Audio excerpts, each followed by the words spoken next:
Hello, hello, localies. How are we all doing? Have you all recovered from that 7-2 win in midweek in the Champions League against Newcastle? What a night that was, and what an intense week we've had if you think back to last Sunday. It was election day last Sunday. Feels like a lifetime ago. Anyway, big match today at the Spotify Camp Nou. Third consecutive game at the Spotify Camp Nou, looking to make it 14 out of 14 today. We are unbeaten since the return. The players are warming up. We face Rayo Vallecano today. We'll talk about them in a second. But Pablo Wolves, 10 games to go in LaLiga, counting today. That's 30 points. We're 4 points ahead of Real Madrid. So, I mean, each and every one of our fans can do the math as to how important this is. 100%, Robert. Yeah, good afternoon. Good afternoon to everyone watching on. Yeah, I mean, we pretty much are in the crunch time of the season now, I'd say. Feels a little bit odd, I think, with the kickoff time. Is a strange one at 2 o'clock local time here in Catalonia. But for wherever all of you guys are around the world, it might not feel as weird. But either way, Barca will know how important this game is. As you said, we are in crunch time now, really. I think when we come back from the international break, it will feel even more real with the big games we've got coming up. Champions League, LaLiga, crucial clashes, one after another. Flick will know they have to get the job done today. He really will, and there's no doubt about that. Nice sunny day. Rayo we've struggled against a little bit in previous fixtures, so this will be a good test for sure. They've been a little bit up and down, but you said it there. Technically, if you look at the maths, Robert, 10 games to go. If we win every one, 100 points. Oh, that's a nice way to look at it as well. Let's go for it. 10 out of 10 from now until the end. A little bit ambitious, but... Hey, crazier things have been done. There you go. Right, well, I guess it's time to look at the lineup. And Pablo Wolves, we have a big return today. I'm not talking of Frankie de Jong. He's still out injured. Okay. I'm not talking of Jules Koundé, still out injured, unfortunately, as well. Balde, also injured. Okay. But back, not from injury, but from a long absence, is Marc Brau. Marc, give us the lineup. Hi Robert, hi Pablo, how are you? Glad to see you again. I'm back, and also I expect that Barça will continue with the 3 points in this crucial game against Rayo Vallecano, the last one before the international break. Barça wants to keep at least this 4 points of distance between Barça and Real Madrid on the standings. Important round this Sunday. As you can see, very big day here in Barcelona, very sunny afternoon here in the Spotify Camp Nou. And it's an important game against the team Rayo Vallecano, who, remember, got a draw against us in the third round of La Liga last August. Let's go with the starting 11 with only one change between the last incredible game against Newcastle and today. Eric Garcia will be on the bench, as Hansi Flick said yesterday in the press conference room, and Araujo is in the starting 11. So Barça will play with Joan Garcia at the goal, finally absolutely recovered from what happened in the game against Newcastle. So Joan Garcia will be at the goal with 4 players at the back, with Araujo as a right back, with Joao Cancelo as a left back, with Pau Cubarsí and Gerard Martín as the centre backs, with Marc Bernal, Pedri and Fermin as a midfielders, and then Lamine Yamal at the right, Rafinha at the left, and Robert Lewandowski as a striker. Thank you very much, Marc, and welcome back to Barca Live, of course. Well, the players are warming up on the pitch. There is the lineup. You can rate it, live chat, from 1 to 10. Give us your thoughts. 10 out of 10, 9 out of 10, 8 out of 10. 1 out of 10, do you not like it? I don't know. I like it. Pablo, if we're completely honest, you and I, about an hour ago, were playing, okay, let's guess the lineup, and we didn't get it right. No, I thought there'd be a few more rotations today. I did. Yep. I think Barca have had quite a heavy load in the last few weeks. I do think Flick of late has been able to change things because we were beating Sevilla by such a big margin. Same goes for Newcastle. Things have slowly calmed down a little bit after what I felt was a team on a little bit their last legs after the cup tie against Atleti. So we have sort of managed to regain a little bit of that strength, I think. On one hand, I thought he's going to make changes. But then on the other hand, when you think about it, this Barca team at least won't be playing for another 2 weeks, when we face Atleti at the Metropolitano. So Flick's probably thinking that, why would I rotate for an international break? I'm going to go with my strongest team, what I think is my strongest team right now. And to be honest, Robert, it seems that's what he's gone for. I mean, we thought Xavi Espart, we thought Olmo, Casador, maybe a Rashford in there, Ferran, but no, I think this is a Flick who wants to put these players who are in form out there again and not bypass what is a vital league game. Feed on the momentum of that second half the other day against Newcastle. Let's see if we can keep that going. We did say before as well, when we're talking, like trying to guess the lineup, Flick normally, if a striker scores, tends to keep him in the lineup for the following game, and that is what Robert Lewandowski did in the second half against Newcastle. I thought that was huge, that he got 2 quality striker goals, one at a set piece, winning the header, putting it into the back of the net, and then a calm and collected finish for that second goal, in which he sort of hints the shot first and then finishes in front of Ramsdale. Also, of course, we need to mention Rafinha's form, a hat-trick last weekend against Sevilla, and 2 goals and 2 assists against Newcastle. So big games lately for Rafinha. Let's see if he can make an impact as well. Of course, Rayo Vallecano, a special opponent for Marc Bernal. Yeah. They are the team who he got injured against last season in Vallecas. And he continues to make it into the lineup in the absence of Frenkie de Jong and earning his opportunities. Right, let me read some comments from our fans, of which there are plenty, Pablo Bulls. Yes, they're in the house. They're in the house. I can tell you that much. Maclinvis says, Juan is Superman. Nothing can hurt him.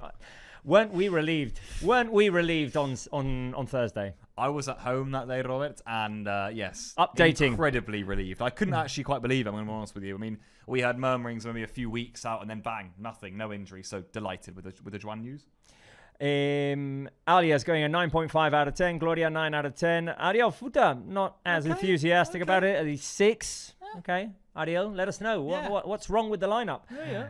Luis, 9.2, very specific out of 10. I like it. Pilita Malaguita's going a cat emoji, and love Barça. Maclunvis is 9 out of 10, and Swift Killax says vamos. Also, our admin asking us, who is the culé watching us from the farthest today? And I'm curious, with this change of timetable today, with this earlier kickoff, 2 o'clock local time here, does that alter the plans of the people who usually watch us? Because I'm guessing those in the USA, for example, will have to get up very early to watch this game today. Yeah, this shifts it for a few people. We've got I think Gloria's from Perth might work out a little bit better for you, if I'm not being mistaken with that, because you're usually up at 3 or 4 a.m. watching the games if they're at 9 o'clock here. Gloria says it's windy in Perth. Yeah. It's windy night at Perth. Okay, night. Okay, so you've already reached the evening, of course. Might work better for some of you. I don't know. Yeah. And also you might be a little bit like us, where it's like a bit of a it mixes us up. Yeah, for Alia, it's pretty much the same. Europe, I suppose. Yeah. Swift Killax says, saludos desde Washington, USA. Ooh. Which 6 hour, there's a 6 hour difference. So, yeah, great effort waking up at 7:30 to watch the game and Barca live. Straight in there. There you go. Right. Speaking of the lineup, as always, a question. We've mixed it up a little bit today here with key player because Gerard Martin got big praise yesterday from Hansi Flick in the pre-game press conference, saying he's an example of effort and hard work and earning your opportunity. Marc Bernal we put in there as well because he's been important in midfield, and also because of the symbolism of Marc Bernal playing against Rayo Vallecano. And I mentioned it before, 2 goals against Newcastle, 2 quality goals against Newcastle for Robert Lewandowski after a 4-game drought. Can he keep it going today? I like all 3 options. I think both Gerard Martin and Bernal have been excellent in recent months. I really think that. Bernal has stepped up to a level I probably didn't think we'd see of him this season. He's come in there with the absence of De Jong, and he's done ever so well, showing his absolute best traits in midfield next to Pedri. And like you said, it's a little bit special for him against Rayo. Gerard Martin has been so good at the back. You can tell Flick doesn't really want to mix up that partnership of him and Koulibaly. He wants to keep that as settled as he possibly can. Still unbeaten? Yes, still unbeaten. Yeah, correct. Still unbeaten. Those two as a centre-back partnership. Let's hope that continues today. But I'm going to go Lewandowski, Robert. I am, because I think this actually... Rayo defensively are not a bad team. Actually, in the bottom 10 of La Liga, no one's got a better defensive record than them. So, got to be a little bit careful here in terms of getting goals. The way Lewandowski took, for me, his second finish, especially on Tuesday night, wasn't it, against... or Wednesday night, sorry. Wednesday night against Newcastle. Newcastle was excellent. It really was. The little delay, the finish was superb. So I'm going to go for Lewandowski. He scored the winner in this fixture last season from a penalty. So I'm going for the pole. I have to agree. I'm also going for Lewandowski. I think that in this final stretch of the season, in these final 10 games in La Liga, with such tight margins, heading into the quarterfinals of the Champions League, you need your top scorers in top form. So we need a key performance today from Robert Lewandowski heading into this international break. And if in the second half Ferran Torres can come in and score, we'll welcome Everyone that goes as unhappy. well. Yeah. Right, let's listen to Hansi Flick. Marc Brau spoke to him a few minutes ago. Here's what Hansi Flick had to say. As always, before the match, we have with our coach, with Hansi Flick. Hansi, good afternoon. How is the team? Only a few minutes to start the game. Good, I think good. So we had many days to recover, and I think the team looks really well, really refreshed. So today also for us again a big game against Rayo, and we want to win it. As you yesterday, and you commented that Rayo always plays the same way at home that away. So what kind of game do you expect? It's like they normally also press, but they also can defend a little bit more deeper. But we will see it. We know these things, and when we play like against Newcastle, so it's not easy to play against us, and this is what I want from the team. This is what I expect from the team. Newcastle was a statement, and I expect that we are playing on this level. Thank you very much and good luck. You're welcome, thanks. The worst and the main goal for the team by Hansi Flick. Only a few minutes to start the last game before the international break. Thank you very much, Marc, and the words there from Hansi Flick, expecting a tough game against Rayo Vallecano, a team that play pretty much similar home and away. They come out with a clear idea with Íñigo Pérez. Ups and downs this season for Rayo Vallecano, but there are some stats that I would like to share with you, Pablo Walls, after we talk about their lineup. Okay. Here it is on our screens right now, with Batalla in goal, Ratiu Lejeune, Luis Felipe and Chavarria at the back, with Pate Cis and Oscar Valentin in midfield. I'm guessing it's EC, Fran Perez and Alvaro as three attacking midfielders, and De Fruto playing the false nine role. Yeah, you think so. They have got some talented players, Rayo. I was looking through their team. I rate Batalla as a goalkeeper, by the way. I think he's a good keeper. Luis Felipe is a good addition that they've added to the back too. By the way, they are without Nobel Mendy. He's suspended. EC is a top player for me, I think, in terms of linking midfield and attack. He's a really tidy player. Caused us a lot of issues at Vallecas. Fran Perez got the only goal in that game for them. De Frutos is a tricky player to keep hold of. He's quick up front. Alvaro Garcia, watch out for him on left wing. You said it, this is a side, a little bit of a mixed bag. They're doing a little bit better now. They've got the strange setup that they're still in Europe themselves. They're actually in the Conference League. They've made it through to the quarterfinals. So, quite odd for a team in the bottom half of LaLiga to have that to deal with whilst you're in a sort of relegation battle. Look, they're 4 points clear of 18th right now. They'll be feeling okay, but they are still in and amongst it. They've got to be careful. Yeah, they've been flirting with relegation this season. Heading into this match day 29, they were 4 points clear of relegation, I believe. And yeah, they need to be careful, definitely. Although Íñigo Pérez has done an impressive job since he took over in 2024. I would say the issue today for Barca is to just try and keep EC, De Frutos, Alvaro, three pacey players tightly guarded, not allow them to make those runs in behind defense, not to be too exposed. Some stats from Rayo Vallecano, Pablito. Out of the last 5 games, 4 1-all draws. Okay. Let's hope that's not the case today. Let's hope that's not the case today. No, but here, I had it up here. Is that it? No, that's the one. That's not the one. Here it is.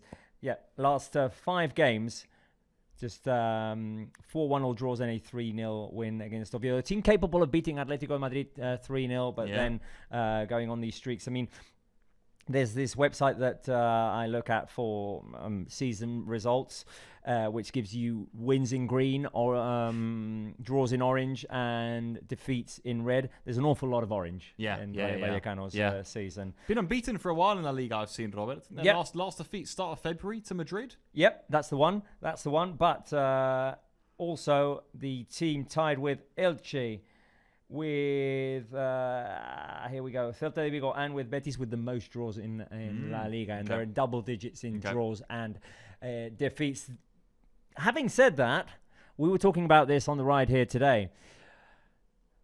Tough team to play against for Barca in the last few seasons, and care to venture a guess, Pablo, out of the last 10 times that Barca has faced Rayo in all competitions, how many times have we beaten them by 2 goals or more. 2 goals or more. I mean, I'm just thinking back, Robert. I remember a few defeats, I think. I remember a 0-0 draw at the Spotify Camp Nou in the 22-23 season. I'm remembering a 1-0 defeat, I think, the season before. Last 10 you're asking me? I don't know. I'm going to venture a guess and say 2, maybe? Just one.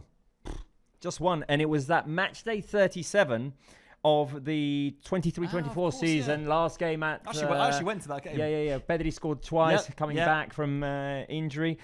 Since 2018-19, and then there was a relegation for Rayo Vallecano. So since 2020-2021, Barca have won 4 games, drawn 3, lost 3 to Rayo Vallecano, but only won one of them by a margin of 2 or more goals. Little bit of a bogey team is what you're telling me there, Robert. Little bit of a team that we don't quite get into full stride against. And to be fair, I think Flick is always the first to praise them and what Inigo Perez has done. I completely agree. I feel like when we play against Rayo, they are a side who causes issues. Tactically, very astute. Right. Well, reminder, of course, Pablo, that our fans can become premium members of our YouTube channel with 13 minutes remaining to go until the game. Let's remind them that they can become premium members of our YouTube channel. A lot of perks, like, for example, being able to interact with Dani Olmo last Friday. Yeah. What's not to like about that? Live Q&A here on the YouTube channel. You guys sent in your questions. He answered them live. By the way, Robert, he answered almost all of the questions that you guys sent in. Yeah. There were loads in the chat, and he was bang man, quick fire, answered all of them. An absolute professional, Dani Olmo. Another of the perks is being able to watch the rising stars of Football Club Barcelona in Barça Athletics game. I believe we have one going on right now. We do, Robert, we do. And we need a goal because we're 1-0 down to Ibiza with about 10 minutes to go. So Barça in need of a goal. That's if you're a premium member, you can check that out. Why don't we give some blue and red hearts for Barça Athletic? Let's give them some blue and red hearts. Let's send in some blue and red hearts in the live chat to support Barça Athletic in that game against Ibiza. Right, there we go. We've plugged that. Let's see. We are 12 minutes away from the game. The warm-up is finishing. Let's go over Barca's lineup once again with Joan Garcia in goal. Araujo starting today as right back with Cubarsí, Gerard Martín and Cancelo at the back. Bernal and Pedri in midfield. Fermín is the attacking midfielder today to start with. Lamine Yamal, Rafinha and Lewandowski will lead the attacking line, and we need prime performances from them to see if we can beat Rayo Vallecano for the first time in quite a while by 2 goals or more. Yeah, it would be impressive, Robert, and we'll see, I guess, the scores in a minute. I get the feeling we may be going for that factor change, so we can have a look at that later on in the programme. But yeah, this... it's going to be a test. I think it certainly is, but Barca in very good form. We are scoring a lot of goals. We saw that midweek in the Champions League. So I'm still hopeful that this is going to be a good performance from Barca, a good display before the international break. We ask, they deliver, eh? There they are. Lots of love for Barça Athletic. The faithful Barca Live crew. They don't disappoint. There you go. Pilita, Alia, Gloria, Adam Labaran, Swift Calix. There you go. There we go. And more fans starting to tune in, by the way, as we rise, as we get closer to kickoff. Let's get it to 5K. Come on. Call your friends. Call your neighbours. Tell them to join Barca Live. It's fun. We've got a quiz coming up. And we've got Marc Brau coming up. I don't know where he's hiding.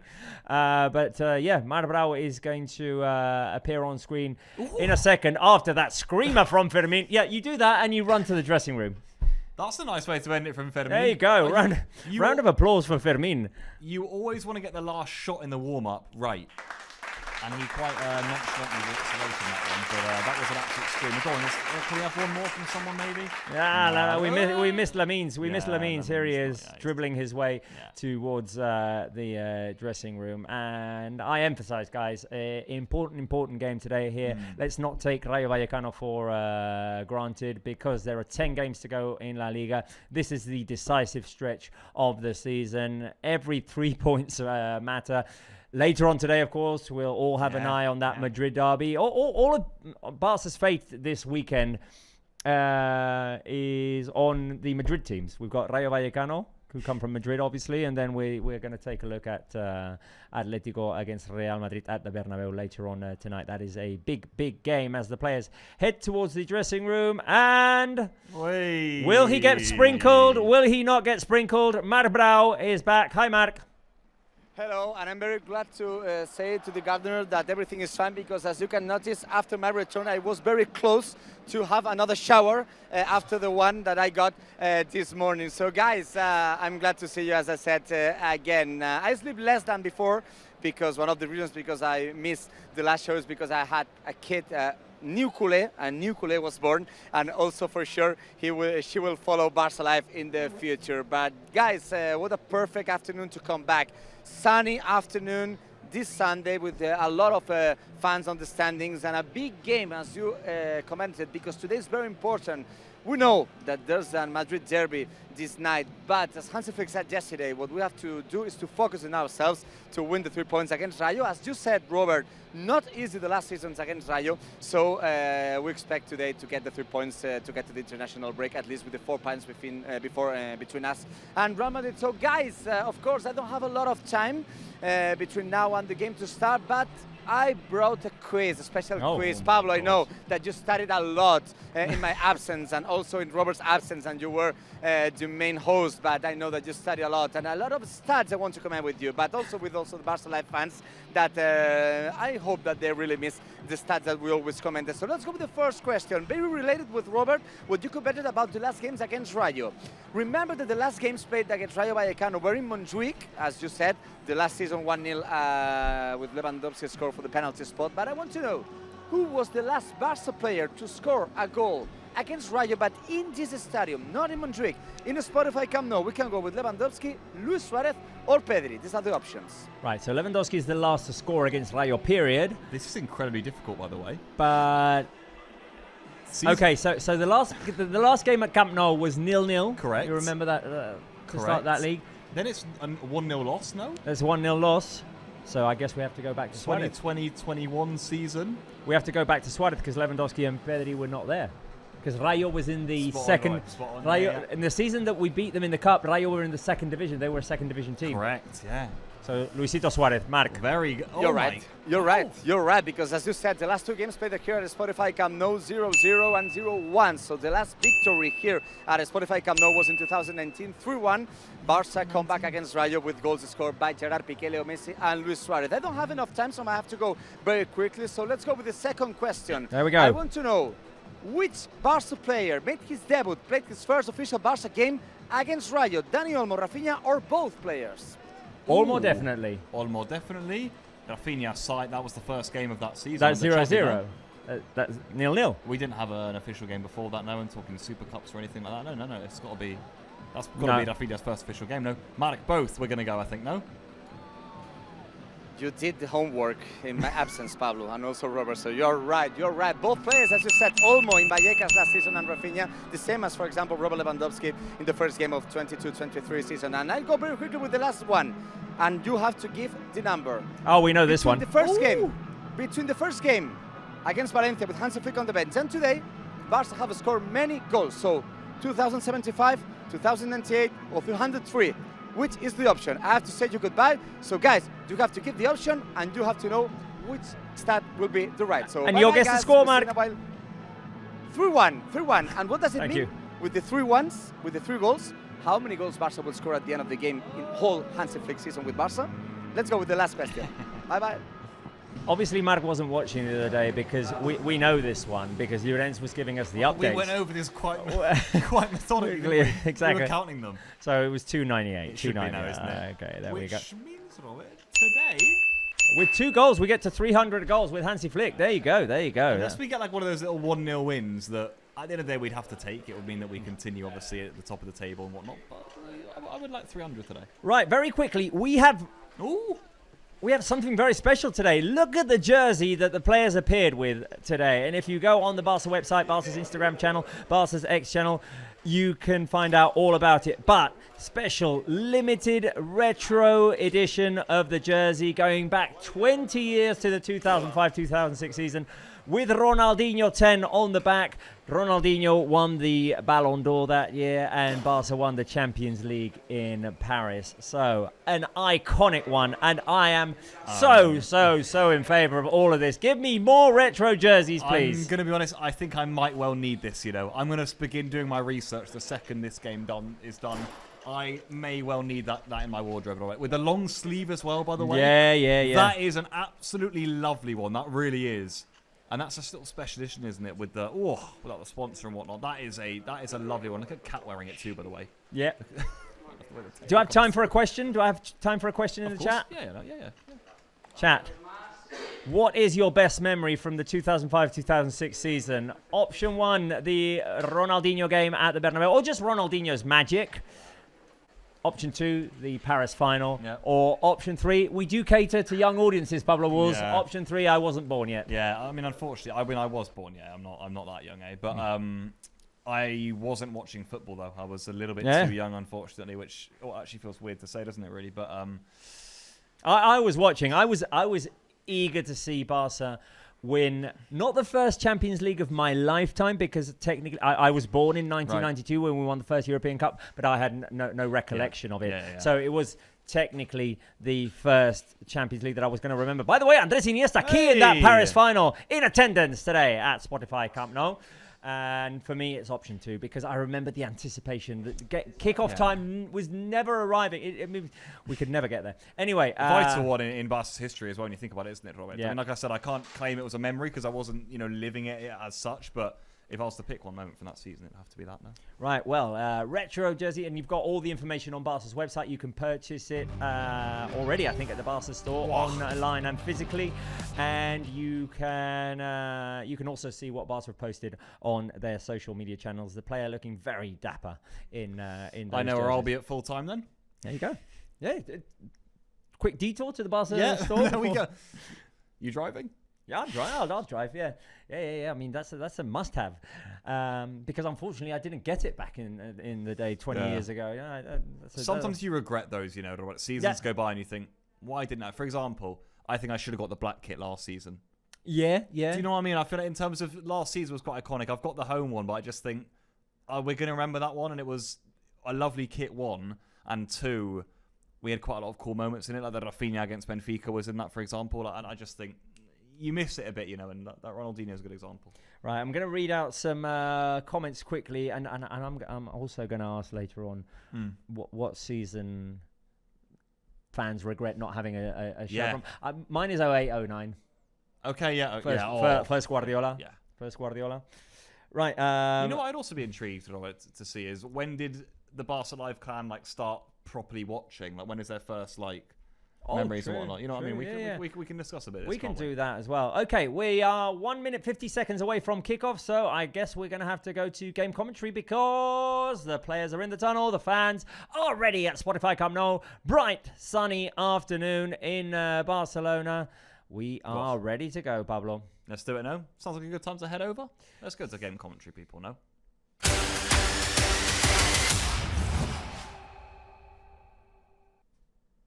Here we go then, Matchday 29 in La Liga. It's Barca versus Rayo Vallecano. There's just 10 games to go now in La Liga for all the sides involved. And indeed for the Catalans, who are top currently on 70 points, 4 clear of Madrid, with the Madrid derby still to be played this evening. Barcelona with victory on this Sunday afternoon. They can momentarily go 7 points clear and apply some serious pressure to Los Blancos. They do face Rayo, though, a side who have been a little bit up and down. They're now 4 points clear themselves of the relegation spots, but Barca has struggled against this side in the last few seasons. Robert, we were just discussing beforehand, only one of the last 10 games against them have Barca won by more than by 2 goals or more. This will not be an easy one at all, but the Spotify Camp Nou is packed and ready for this one once more. Nearly 60,000 we're expecting in the ground as the anthem rings around. We said it, Robert. Just 10 games to go now. Feels like it's starting to get to crunch time, doesn't it? And with this being the final game before the international break, the pressure's on.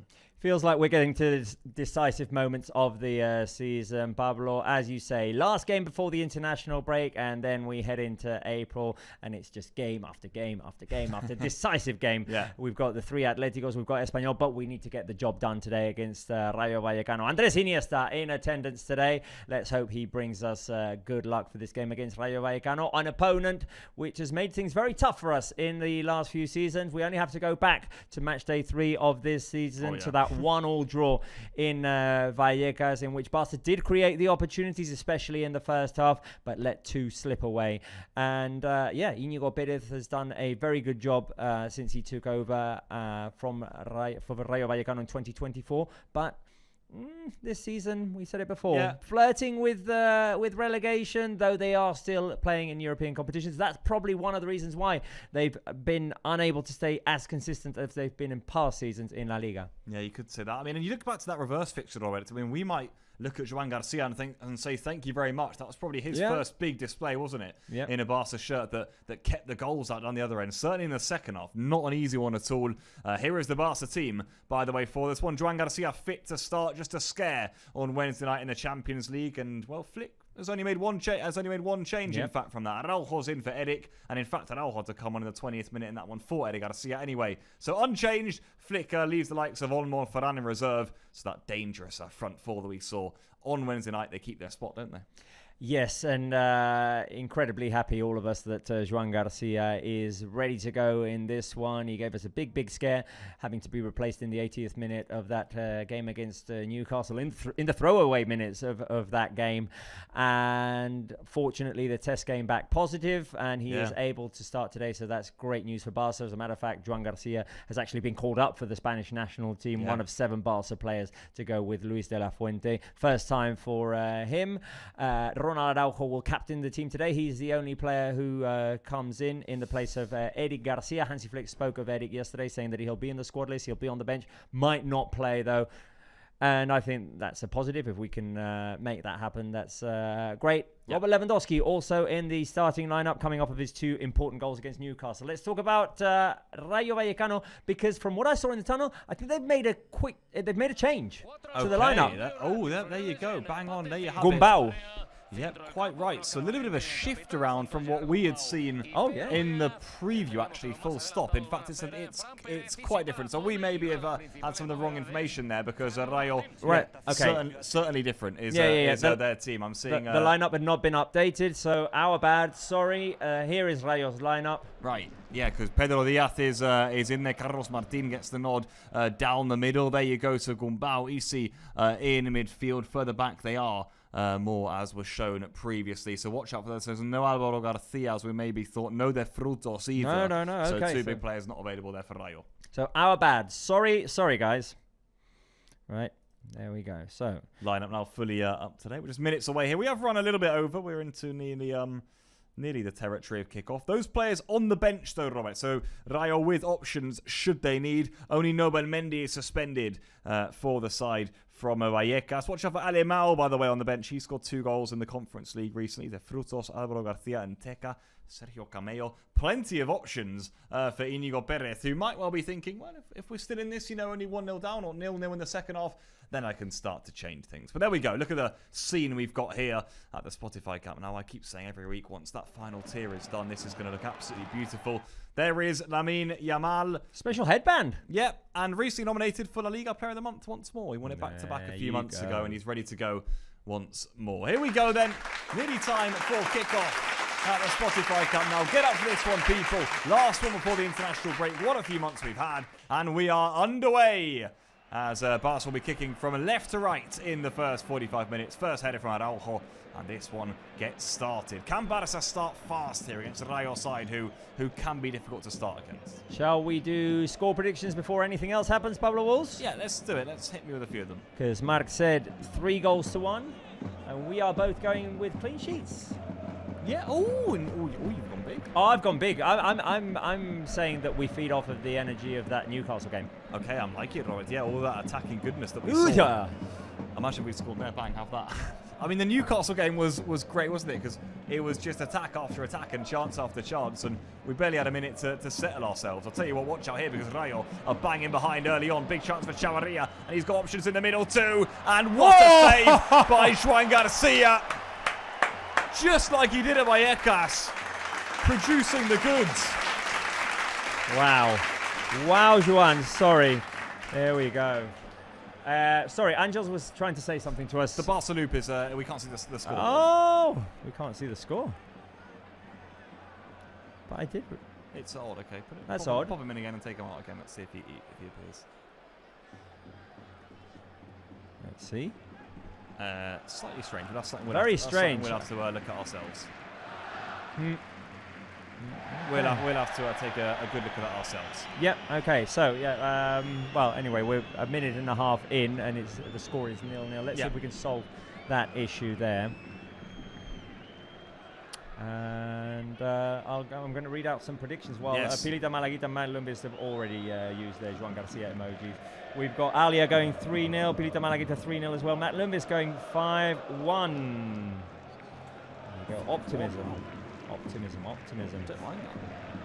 We'll take a 5-1 today. I'm just hoping for a clean sheet today also, then, Laurent, is what I'm wanting in the opening few minutes here. That's a nice header down towards EC again. I mean, Rayo caused issues the way they caused issues to us, actually, in the away fixture. I would say that much. With that ball over the top early on, causing problems. Let's see if we can fix that issue of not being able to show the. I'm having a good look here in the depths of things to see if we can sort it out. Here's Marc Bernal. Now Lamine Yamal trying to produce a nice little deft flick. Just gets away from Fermin. Cisse can play this one upfield now. Chavarria. Rayo started positively, haven't they? They're causing problems, and Araujo will do well to get that first. He does get there first. Quite impressively. We'll keep that in play too. Good defending from the Uruguayan early on. Bernal. Fermin trying to connect with Pedri there. Barça will manage to clear through Kubarsi. Marbrau did ask Hansi Flick. There we go. We've got the score on the screen right now, so we've managed to solve that issue, and we've got Marc Brauer at the stadium. Marc, you asked Hansi Flick what did he expect from this Rayo team, and you were saying they play the same at home and away, and Rayo come out, well, intense. The words by Hansi Flick were confirmed with the great attempt that Rayo Vallecano got just a few minutes ago. Remember what happened in Vallecas? I guess, for me, it was one of the big first performance with Juan Garcia with Barça shirts. I don't know if you remember that game. We got a draw, but I think that without Juan Garcia, maybe we did not got a draw that game. And this game started with the same way, with Juan Garcia made an incredible save. And it's just the start that confirms what Hansi Flick said.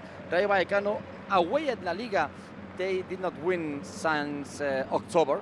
But they were a great team, and I got a big stat also with Rayo Vallecano. We commented that in the last games we only have won one game with one of two difference of goals on the score. But in this season, only Rayo Vallecano lost one game with more than one goal, the difference. But it's from Pedri gliding forward. Glorious. I just got away from Rafinha. There you go. So Rayo side, we said it before, not bad defensively in the bottom 10, Robert. As far as I'm concerned, they have the best defence in the division. So a side who Barça, well, may have to work quite hard to get through this afternoon. Their issue, surprisingly enough, having players like De Frutos, like Alvaro, like EC, their problem has been more scoring than actually conceding, because they have scored up until now 28 goals, conceded 34, which 34 is not a bad number for a team in the bottom half of the table. Careful here, Lamine. Lamine trying to glide inside, falls to Pedri. Barça will recycle again, won't they? Fermin's peeled wide right now, and Araujo's made that darting run. Here's Lamine. Barça trying to start fast early on at the Spotify Cup now. Fermin's made that darting run once more. His numbers have been wonderful already this season. Fermin Lopez keeps on producing. Lamine's going past a few here too. And in the end, good defending in there relieves the pressure for Rayo. I was just looking at Rayo's 28 goals in favour this season is a La Liga fourth worst. So only Oviedo with 18, Alaves with 26, and Getafe, surprise, surprise, with 23 are worse than Rayo Vallecano in terms of scoring. Getafe's got 23. Getafe have 23 goals in La Liga, but they've 25, Robert. Oh, well, of course, 25 with yesterday's. True. Yeah, with yesterday. Yeah, but the start, I think it's good because you lost a lot of games, but only one game with more of 2 goals of difference. So what does it mean? That Rayo Vallecano lost the game, but only by 1 goal. Remember, for example, what happened at Bernabeu. Rayo Vallecano lost that game 2-1 with the penalty scored 4 hours before 90 minutes of added time. And remember that also Rayo won Atletico de Madrid 3-0. So, yeah, I'm back. I'm definitely back. We've missed you, Mark. Thank you. I actually missed who the referee is today. So, Mark, give us the... Adrián Cordero Vega. Adrián Cordero Vega, who I don't have good memories for him, because he was also the referee in one of the last games that we played at 2 p.m. here in Barcelona. It was the game after the 125th anniversary against Las Palmas. But I have to admit that that day, it was more an issue of the team than the referee. Yeah, this is what I want to say, Robert. Thanks. Yeah. You know that if I have to say something about the referee, I say. But that day, I don't remember him in a big refereeing, but the defeat was not for him. It was the time wasting issue that was the big complaint that day, wasn't it? Yeah, but not big.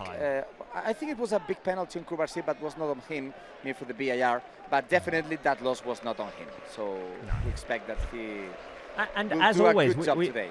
We always talk about this here. Whenever there's a big celebration, beware, because it can be distracting in a way.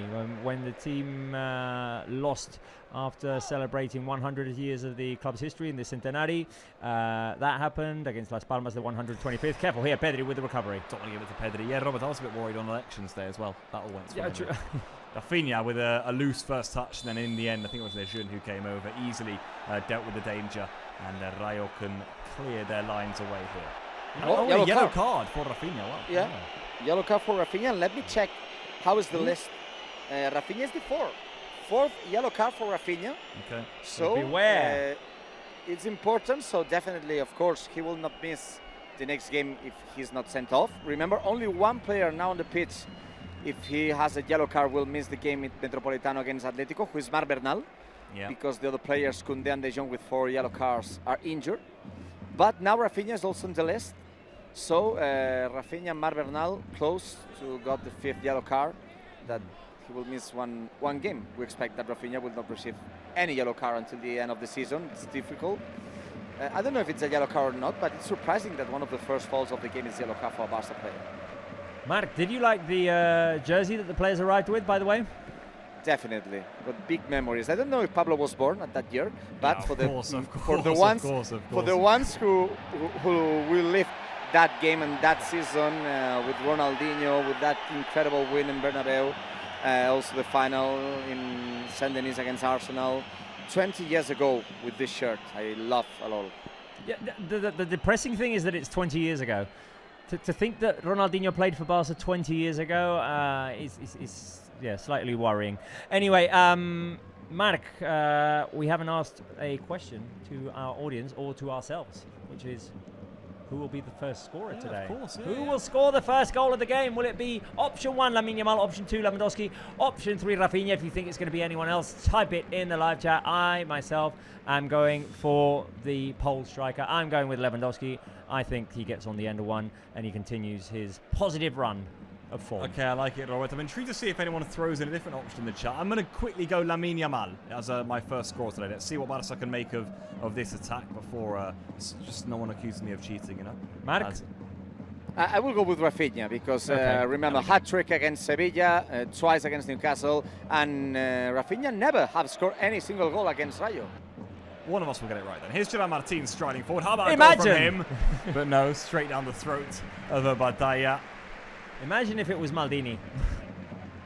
I didn't realise he actually got a Maldini shirt. Oh, he did as well. He I did. thought was quite cool. It was very cool from Maldini. Yeah.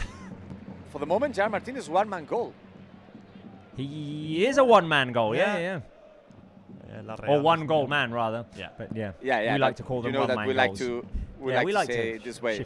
He was close last game against Sevilla. It was against Sevilla or against Newcastle. I don't remember. I think it was against Sevilla when he crossed in a big action from the back to the line, and then he make a big shot. I don't remember what game it was, but he was very close. The Atletico one in Copa. Yeah, maybe it was that one. He almost scored the 4th in that game. I think it was. But it was with a shot outside the box. Be careful. Here we go. That's a nice ball down the line. Here's Cancelo. Ball to the back post. And I don't know why I got received. I thought that was coming to Lewandowski, but no, quite easy for Batalla. I do remember Gerard Martin having a cracker of a shot against Frankfurt, I think, in the Champions League. Yeah, he leathered one, didn't he? It was a good stop in the near the top corner. Well, and I remember that Gerard Martin with a big shot from outside the box in the last Clásico played in Montjuic.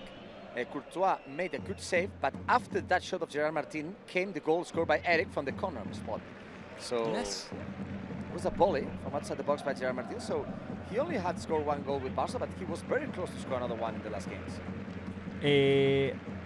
Answers from our live chat. that's Alia says option 3, which is Rafinha or Bernal, because yes, yeah. we cannot discard Spotify Cup no Bernal. We should have had it. Who almost had the assist there to Rafinha. Yeah.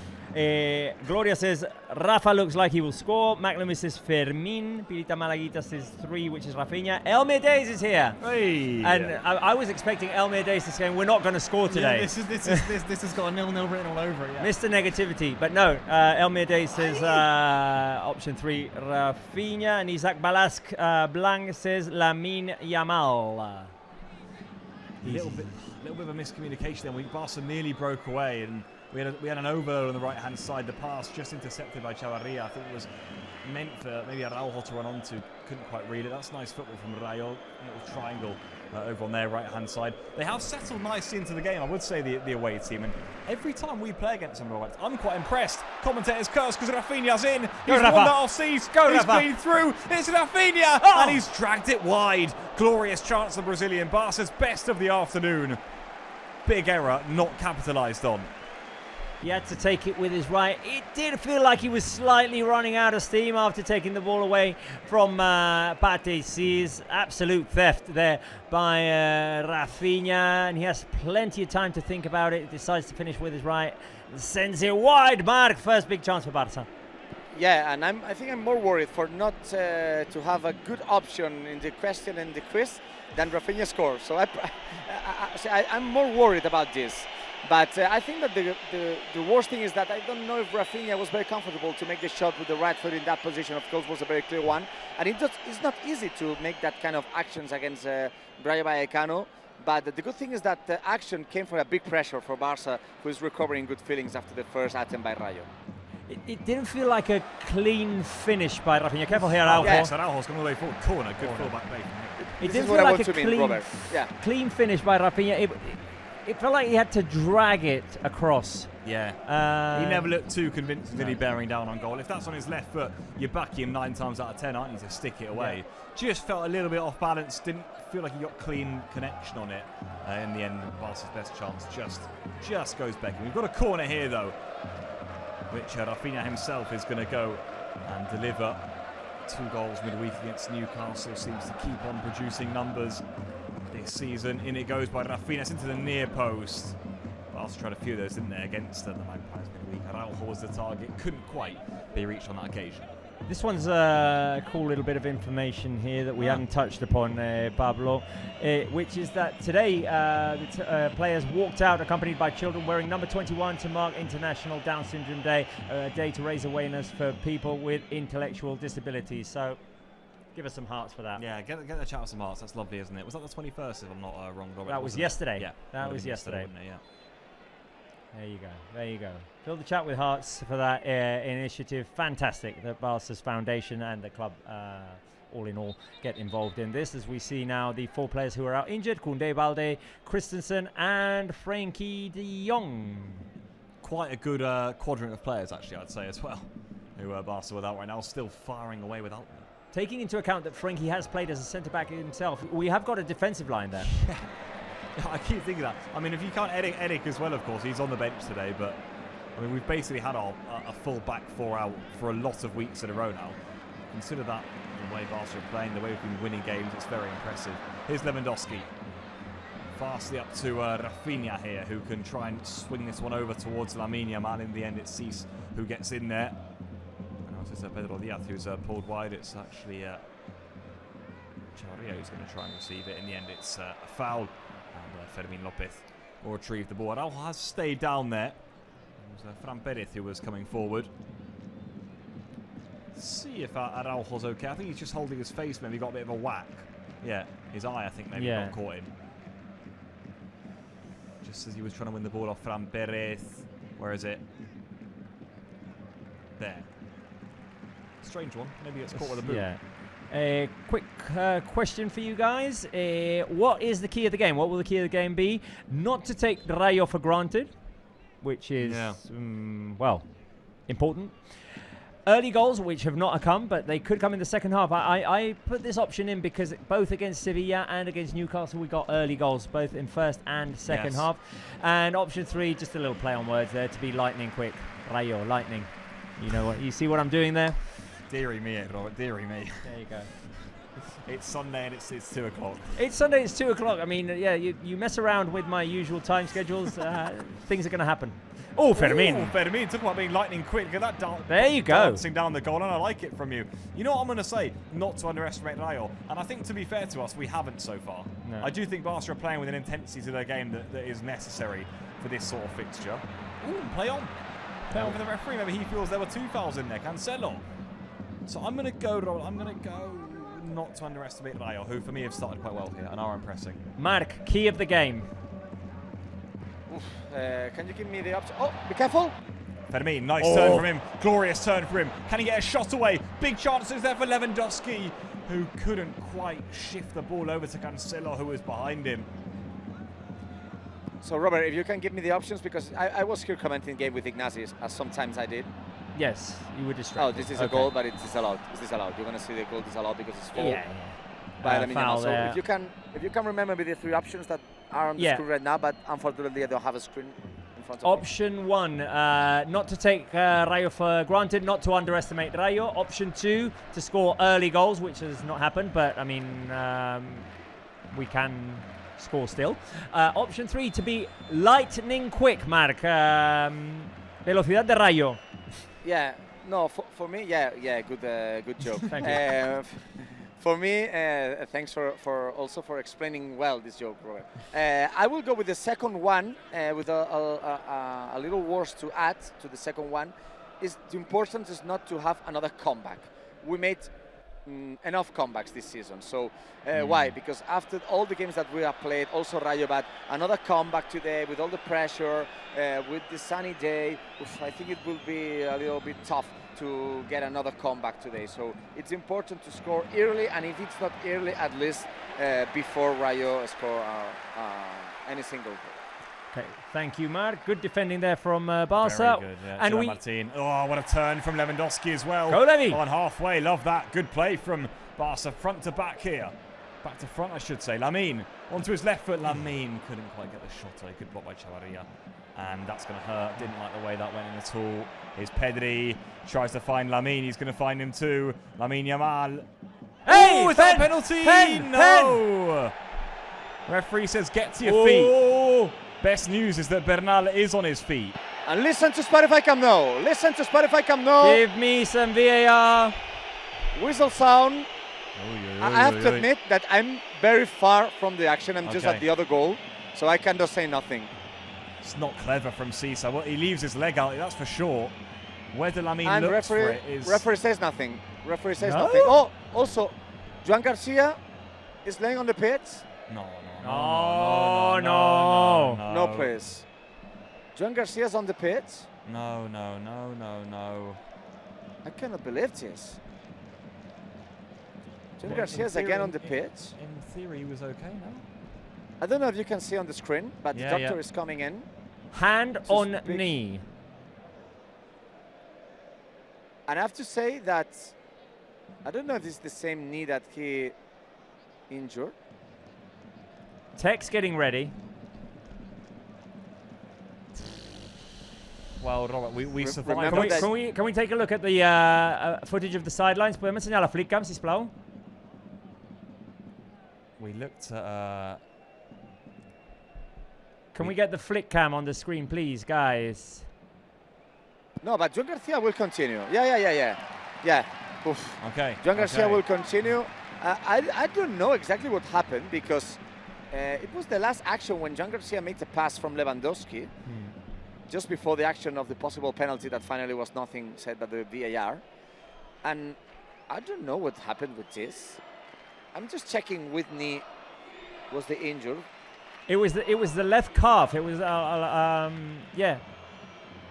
Same as the other night against Newcastle. Left leg, but the other day it was the calf, wasn't it? Yeah, right. Yeah. So anyway, we just saw one angle.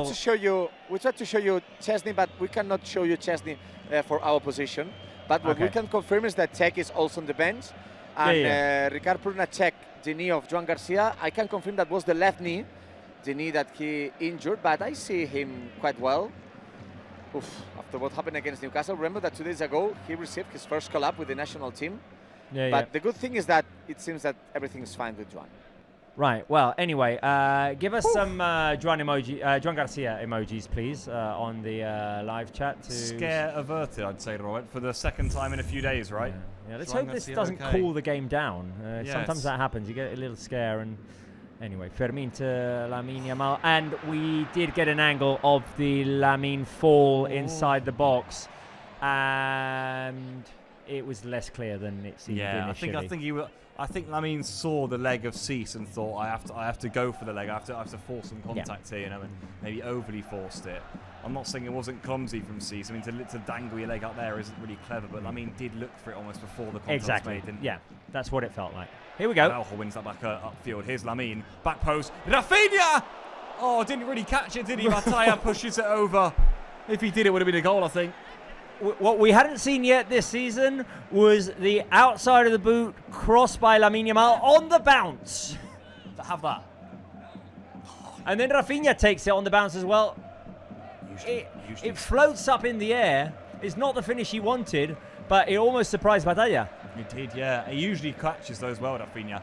Kicks the advertisement balls. He would have backed himself to have finished that. I think Rafinha, from that sort of distance. He had Lewandowski in the middle too. I think he was going for goal, though, from there. Either way, corner here for Barça. So we're slowly starting to knock on the Rayo door. Starting to get the possession stats up too, as you can see on your screens. Just need a few more attempts on the Argentinians' goal. Here we go then. Rafinha's corner. Swung in to the near post. Flicked on two, I think, by a Barça head. No, corner. Gerard Martin who got there, but it went off of a Rayo player. So Barca on the other side will have another go at this.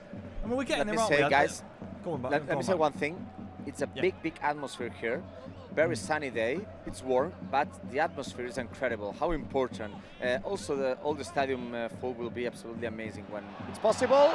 In comes the cross, Araujo! And Barca on the lead! Well, we know he's a threat from set pieces, don't we? Cancelo's cross, Araujo's header, and Barca's two fullbacks combined from a set piece to give them the lead at the Spotify Camp Nou. Barca 1, Rayo 0. It's the Uruguayo up from the back.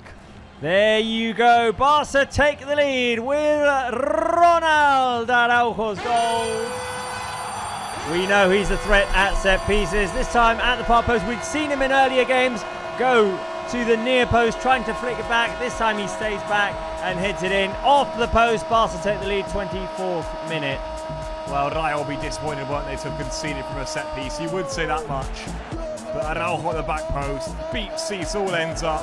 Big goal also in the 24th minute, Robert. Nice early enough goal, I'd say, in this game, just to get Barca started after we were starting to rack up some chances. There you go. Give us some Araujo emojis on the live chat. Give us some blue and red hearts. Let's celebrate Barca's goal. You can give us some goal emojis as well. The Uruguayo gives Barca the lead, Mark.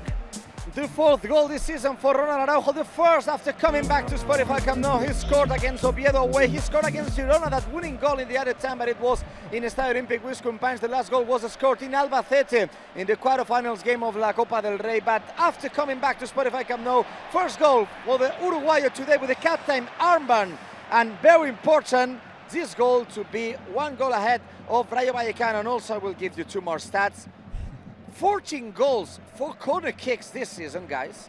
Very important stat for me. 14 goals after corner kicks, and as we said in the previous show, with this goal of Araujo, Barca have scored 299 goals on the Hansi Flick order. So the next goal will be the goal 300 with Hansi Flick on the bench. So who will score this crucial goal? Yeah, that's the question, isn't it? Araujo from the back. I like that corner stat, by the way. I think Barca, if they want to do well in Europe, are going to have to be adept from set pieces. We scored one midweek against Newcastle. I thought we defended very well from set pieces at St James's Park too. And there you go. Those stats from Manuel tell us that Barca are doing well in that department. Here comes Lamine. Cease in the way. And Lamine fouled him. And Lamine's going to be booked. So now Rafinha and Lamine Yamal both in the book. Not often you see that. No, not very often. That would be a stat, wouldn't it? How many times those two have been booked in the same game? There's another stat which is in reverse, Pablo, which is the that Barca are the team that has conceded the fewest headed goals this season in the Big Five European League. Just one headed goal. We have conceded more from set pieces, from crosses, because it was an issue at the beginning. But headed goals, just one. Yeah. I have to start also with how many goals we have scored in head goals. So I have the exact number of goals scoring with the head. Okay. How many do you think? Oh, God. Headed goals this season. Headed goals this season. Yeah. Let's see if we can still remember some off the top of our heads. So Lewandowski scored the other against Newcastle. That's one. He did, yeah. Lewandowski scored a few. Okay, we're going to go double digits. Araujo against Albacete. Look, Yeah. I'm a Cruyff guy. I'm going 14. I'll You go. said 14. I'll Pablo? go 12. You go 12, so I will give you some extra time to Barcelona fans to put how many goals by the head we have scored this season. I will give you some extra stats after you are typing. The first official goal this season was a head goal. Rafinha in Mallorca. Of course. The cross from Lamine Yamal. Do you remember that goal in August? And the number, Robert, you were very close because it was 14 before Araujo's goal. So 15 goals this season by the head. So, and just to finish the stats by the corner, I have to say that there are 14 goals. We have to give a word about this because there are corner goals that are not directly. For example, remember the goals against Atletico de Madrid in La Copa were from the corner kick but were not direct cross. Do you remember that goals that we make a pass and then a cross? So not direct corners, but in the statistics we have to count on them. So big status for Barca. Lunging tackle there from Pedri, but still Rayo have possession of the ball. Araujo just brushes off his man. Referee tells him to get to his feet. And Barca can come away with this now here with Lamine. I think he was fouled. He was fouled, yeah. Rayo player falls to his knees. Yeah, and no yellow Can't card. believe it. No yellow card. I have to say that Lamine Yamal's yellow card was the first one in La Liga. So no, it's not the same as in the Champions that we are suffering every game if he receives a yellow card. But it's the first in La Liga. We'll have to suffer in the first leg of the Champions League quarterfinals against Atletico Madrid, but not in the second, right? No, yes, in the second. If you receive a yellow card in the second leg of the quarterfinals, and you complete all the cycle, you miss the first leg of the semifinals. Oh, okay. Sorry. It doesn't clean the yellow cards. You clean the yellow cards, but if you don't have to, if you are not sanctioned at that first game. For goodness sake, that doesn't make any sense at all. Anyway, a question for you guys, which needs to be asked now. Who will score Barca's 300th goal under Hansi Flick? It might come now. Cancelo in. Rafinha! Oh! What a save by Batalla! Off the crossbar. Crashed off him. Lewandowski now. This is Araujo. Oh, come on. Chaos here. Batalla keeping Rayo in this for now. Took a deflection on the way, didn't it? And then just the fingertips of the goalkeeper tipping onto the crossbar. Barca still coming forward. What are options? Was Rafinha one of them? I'm going Spotify Camp Nou Bernal. SCN Bernal. Has to be him. I'll tell you what, Robert, Rafinha's getting very close. Oh, yeah, he is. He feels like he's just a few minutes away from getting that goal. Tackle from Cubarsí. Pedri now, look at the space Cancelo's in. Doesn't use him. Still Pedri. And then Bernal's in. There he is. Oh, if he'd cut in, he was in. Another corner kick. Corner. So Mark, who's scoring it? No, I don't know. What I want to say is that many games without a post in the last ones, but another post, and Barca reaches 35 posts this season between also post, crossbar, and all of things. 35. Yeah. So we have scored 125 goals this season, and we made 35 posts. Ridiculous. Mark, who's scoring goal number 300 for Barca under Flick? I want to say Rafinha, but Rafinha will take the corner kick. So I will go now with maybe Bernal. I will go with Bernal. Spotify Camp Nou Bernal. Corner by Rafinha. Easily cleared at the front post on this occasion. Pedri nipped in there though. Rayo will do well to clear here. Lamine's back in there doing some defensive work, but this might fall to EC. But guess who's there? How cool about see? How good has he been? Incredible lunging tackle. Gets over there. Puts out the fire for Barca. Cubarsí. Just like clean the way he makes the tackles as well, Cubarsí. So good at snapping over there. And EC has produced some good footwork so far already today, but not quite able to get away on that occasion. Chavarria over the throw-in then for Rayo. 31 minutes on the clock. Satisfactory so far for Barca. Not just the fact that we're 1-0 up, but also the fact that well, we're creating chances, playing good football. This is a team full of confidence right now. Let's hope that stays the case after the international break. First of all, though, Cancelo elects not to go further forward. He keeps producing, by the way. Another assist for him from the corner. There you go. Proving to be, especially with the injuries right at the back, I was thinking about this the other day, quite a smart January acquisition in the end. Oh, absolutely. And he did look a bit rusty maybe when he came in. In the first few games that he played. He needed to adapt into this system, being a part of a defensive four-back line that plays almost as a midfield line. And but he's played quality minutes in the last few games. Obviously, it helps that he's playing game in, game out, adapting into this system, playing with Gerard Martin, with Pau Cubarsí, game in, game out. So, Cancelo. Going forward, he's one of the best fullbacks in the world. Oh, yeah. Absolutely. So much quality, doesn't he? And he, on both feet as well, he can produce. He scored against Sevilla, that glorious little foot-to-foot goal, didn't he? Yeah. I agree with you. I think that's our ball. With the necessity there is to have players at the back right now, to have available players. I mean, day by day, it's looking less like a sign just to boost the defence and give us an extra option, more like a necessity that we needed back there. He keeps doing it. Yeah, definitely. Right, what's going on? Throw in here upfield. Not sure Cordero Vega was too happy with something that was said in there. Either way, it's going to be a throw in here to Rayo. They're looking to take it short. They do take it short. Pressure is applied by Pedri. And he kicks the ball out there for a throw in. Just quickly on our goal scorer stats of the game. Ronald Araujo so far, 32 touches, 22 successful passes, 1 interception, 5 recoveries. That's nice. In 32 minutes, he's recovered the ball 5 times. I'm curious to see. I'm going to go and see if I can find out which is the player who's recovered the ball the most. Pedri. My goodness, what a magician. And the 1 goal, by the way. Yeah, and he's done well bursting forward, actually. I found a yellow card. It has to be a yellow. It will be a yellow. There you go. I found also he's been good going forward as well, providing support. How about that, by the way? Tight corner, Cancelo, Pedri. They somehow got out of that situation brilliantly. And it's a clear foul by Oscar Valentin on Fermin. I'm just going to sort through the stats here. Let's see how we're doing recoveries-wise, because it feels like... it does... Cancelo. There you go. Cancelo tried to make a goal from the midfield position. Tried to surprise Batalla. But the ball was out. Yeah, only, 11 minutes to go, guys. And now I think that Barca is controlling the game.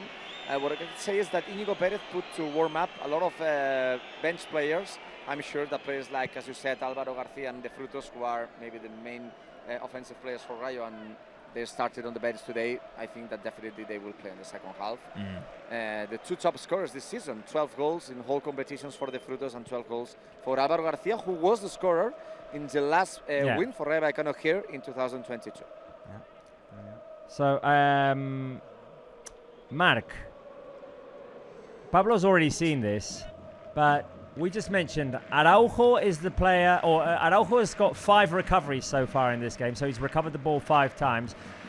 Do you think he is the player who has recovered the ball the most times in this game for Barca? And if not, who do you think it is? I will comment after that offensive play for Barca. Yep, okay. Keeping us waiting. Keeping us waiting. Yeah. We'll wait. Araujo. There is Fermin. He likes peeling wide, doesn't he, Fermin, onto the right-hand side. Lamin then goes centrally. This is still Fermin. They're trying to override the right, aren't they? Yeah, you can see that. So you said Araujo's the first or the second? With No. I'm saying Araujo's got 5 recoveries in this game. Yeah. But is he, I'm asking you, is he the player who's recovered the ball the most? And if you don't think he is, who do you think it is? With that question, it must be another player, so we'll be careful. Oh, maybe not. Maybe I'm trying to set you up. Yeah, we're just playing it. Live chat, you can also weigh in. Yeah, here come Rayo, some of their best football of the entire first half. Fermin's over there, and he ought to be careful. That was inside the box. Ball to the back post is easy for Joan Garcia. Fermin's saying no way, but I'll tell you what, this reaction here is Ratio, I think he was down, yeah. Yeah, Ratio's complaining a foul. I don't know if it was inside the box or not, that action between Fermin and Ratio. It was. And it's risky. It's a bit risky. He kicks him, I think he catches him. Would be such a frustrating penalty to give away. He's going outside the box, and he's on the corner of the box. It's an out of nowhere No, but the penalty. referee says nothing. The referee touched his ear. He touches his ear and he says there's nothing. Okay. So another play for Barca. So after the play, I will say the answer, Robert. Lamine Yamal behind once more, trying to take on his man down the line. Still Lamine cleared. Chavarri has done well so far. Definitely, Robert, I will go with Araujo. I think that it has to be the most recovery. But the second one, I think it could be Rafinha. Okay, well, neither answer is correct because the player with the most recoveries is Pedri with 8. So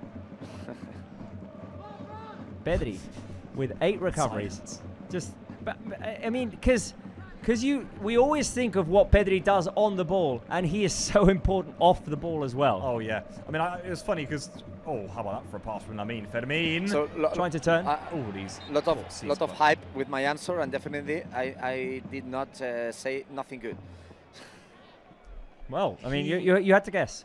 Just when you were asking the question, Robert, he made another one, Pedri. Yeah, I already knew the no, answer, and it's updated. It was at 7, and now exactly. it's at 8. Yeah. And I saw it, and I thought, that's why, because he keeps making those where you almost don't see it, do you? But he keeps producing, and What I'm thinking right now is what that are we're your talking thoughts on about that, set Robert? I pieces. need another look at that. I just sort of missed that. Sorry, Mark. We'll come to you in a second. We just got a close up. It's clumsy. There is contact. Yeah, no, yeah. I always think, if it's in the other box, what do we want? Yeah. If he catches him, I'd want a penalty, no? I'd want a penalty. Yeah. I need another look at that. I sort of missed half that replay, Robert, but yeah. We tried to be completely unbiased and honest here. And Another recovery by Araujo. There you go. Another recovery by Araujo. Mark, you were saying, sorry. Yeah, I would say to the referee, es falta! Right, nothing. What I wanted to say is how difficult it is to score goals against Rayo Vallecano, because since Very. the last Olmo goal in Vallecas, that game that he made his debut, the last 3 goals, 2 from the penalty spot, Lewandowski and Mondrick in the second half of the season last season, Lamine Yamal also from the penalty spot in August, and today, not from the penalty spot, but from the corner kick. So, 3 consecutive games for the moment without scoring a play goal against Rayo. So it's, I think that shows how difficult it is to play against this team. They're not making a very regular season, but what I mean is that it would be very important if Barca scores the second one before the halftime for just the rest of the game. Yeah, absolutely. And you can see that early on, can't you, here in this first half here. Rayo, as we said in the build-up, not easy to score against them. They're making this difficult for Barca. And it also has a lot of merit what they're doing because, well, they are a team still in Europe. They're playing Thursday nights to have to then play on Sunday at 2 o'clock away from home. That's not an easy turnaround either for Rayo. So certainly something that is worth giving credit for. Mark was just saying how important it would be to score another goal before half-time. I ask you, live chat, with just over 6 minutes to go with added time in this first half. What will the score be at half-time? Option 1, 1-0. Option 2, 2-0. Option 3, 3-0. I'm not allowing the option of conceding a goal. I love it, Robert. Clean sheet. Keep it up there. You wanted a clean sheet right in your prediction, yeah? Yes. Yeah, well, I there you had go. a 4-0. Well, it has to be that way. Go on, I'll give us another one. Give me 2. I'll have 2-0 before half-time. Mark? For sure, we want to score the goal 300, Hansi Flick on the bench. So, as I said, Bernal will score the goal. I'm going to go 2 quick goals. 2 quick goals. Bang, bang. Bang, bang. Mac Lumbis says 300. Incoming. Who else have we got? We had votes for a past question. Right, yes. We have Alia going 2-0, Pilita Malaguita 2-0, Gloria going 2-0. Oh, we haven't welcomed our new members. Their time will come. Alia says, watch Araujo do it again for the goal 300. Imagine, can you imagine, yeah? Araujo with 299 and goal 300, bang, just like that. I see no votes for Mar Bernal in there. You're going to regret this, guys. Yeah, strange from you lot. Here is a Cancelo, by the way, bursting forward. Now Bernal. Barca seem content enough with their 1-goal lead so far. Araujo. He's the man who's got the goal. Fair point by Mac Lumbis. Second half, we always go off and score many goals. Which, I mean, teams grow tired as well. I mean, fatigue kicks in for opponents as well. Marc Casado always says that. We've had to move them around, be patient. Fermin a little bit too fancy there. Didn't get the right contact on it. But you can see there, Rayo struggling really to get themselves out. Barca throw. Here is Gerard Martin. Now, Araujo. See, Cancelo goes right up there, can't you? Mm. And you have Gemma Martin, Kubarsi, Araujo across the back three almost for Barça in possession. Here is Cancelo then. Given away, Isi Palazón wins that back for Rayo, turns on it. And scrambling away in there. And that might well fall for Rafinha, it doesn't. And in the end, Rayo able to just about bring themselves clear. And bring it clear they do, and if they hurry, they might well have a 4-on-3 here. Careful here. Driving run down the line, the overlap being provided here by Ratiu, who's in behind once more. Kubarsi over there with him, good defending by Kubarsi. You're going to like this tweet from Barça account, Pablo. Oh, hit me. There you go. Mi defensa es delantero. My defender is a striker. Ronald Araujo gave Barça the lead in this game. Yeah, there he is, up from the back. And we know that we've seen him. I mean, Bravo was telling us about the goal he scored at Girona. Do you remember that game at all? Yeah. Where Araujo went up front and snatched the late winner here for Barça. We know that in the final third he's got one. And he's got that in his locker. In fact, he came on in that attempted comeback against Atleti at striker for the last 20 minutes. And I vividly remember him saying in the post-game, I always get one chance. And I just didn't get one on that evening, you know, and that's what frustrates me. Careful here with the corner kick for Rayo. Right in front of Marbrao's position. Yeah, I don't know if you see me. I got a cap because it's a very sunny day here and I don't want to get burned. Yeah, I'm also wearing a cap and it's not sunny in here. Corner in. Ooh, and in there. A decent chance, by the way. Over the top of Joan Garcia's crossbar. Was it Ceesay who got contact on the header? Well, yeah, I think it might well have been in there. Oof, that's a half chance, you know, for Rayo. And they're in again here, Kubarsi. Able to deal with the danger. Cease. Come on, Barca fans. Give us some energy. Give us some Barca flags from now until the end of the first half. Wave your flags. Support Barca. Come on, guys. Let's see if we can give Barca the energy they need with this waving of the flags. Just to get us over to half-time here, because Rayo started to just provide a little bit more pressure in the last few moments. Pedri has been able to alleviate Barca of that pressure, but it's going to come straight back at them. With Ratiu. Isi. Gumbau, ex-Barca player. Araujo standing up his man and does good defending work. Good defensive work in there. Araujo Good corner. block. Good block. Standing his ground there. Ronald Araujo. Careful here with the corner kick. 1 minute to go in the first half, and we're going to have to play the guessing game with added time. I'm going to go 1 minute, Lawrence. There was the Juan issue there. That's a fair point. Maybe two. Maybe two. I'll go 3 because it's just customary. Gumbau is going to take this corner though. Rayo came close from one of these a few moments ago. In it goes. It's low this time and it's cleared by Rafinha. Look at that. What a fine sight to see. Barca flags in the live chat. Irita Malaguita, Elmides, Alia, Mac Lundqvist. Come on, guys. Keep them coming. Barca need all the support they can get on this Sunday afternoon here in LaLiga. Remember, guys, as things stand, we're 7 points clear. Corner again then for Rayo. Stroke of half-time. This time a right foot delivery, and it goes. Careful. And again, Barca just about doing enough there to get that clear. Fermin applying good pressure on Chavarria, who hacks that back upfield. EC can control. Araujo can come in. He's been good in the first half. Araujo, and he can hack that upfield as well. And 3 that minutes might well of added here. time. There you go, right? Your customary 3. There we go.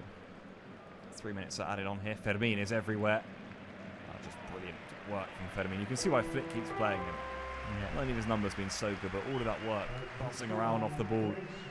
Talk about energy bodies. You were just saying, Pablo, might as well take a look at it, because it's also a fine sight to see. 7 points clear of Real Madrid right now, applying the pressure for the first time in quite a few weekends, I would say, because lately Real Madrid had been playing before us. Yes, yeah, 100%. And it will happen. And it will happen for the next 2 rounds, because in the next round, Real Madrid will play in Mallorca Saturday, and then we will play at the night.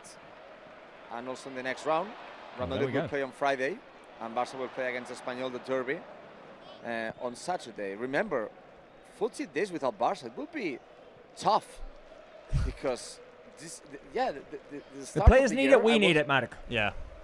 Yeah, but remember that most of the Barca players will play with the national teams, and also there's a World Cup at the end of the season. But after that, that game against Atletico, also the game against Atletico at Spotify Camp Nou, the Champions League, then the derby against Espanyol, then the second leg against Atletico. Then we will have to stop. This is something that I don't know if many people knows, that the Spanish Federation had to change the final of the Copa, and then between the second leg of UEFA Champions League and the next game of La Liga will pass at least 10 or 11 days. There you go. Careful, careful. Final chance. Rafinha. Can Barca get their second? Oh, Rafinha's onto his left foot. Rafinha, really good defending though. Credit Ratil there, who was diligent, stuck to his task. Corner though, same corner that Barca scored their only goal of the game from. Cancelo's gone over again to take it. Ratil was one of those players that you think, is he going to be on Rayo next season? Yeah.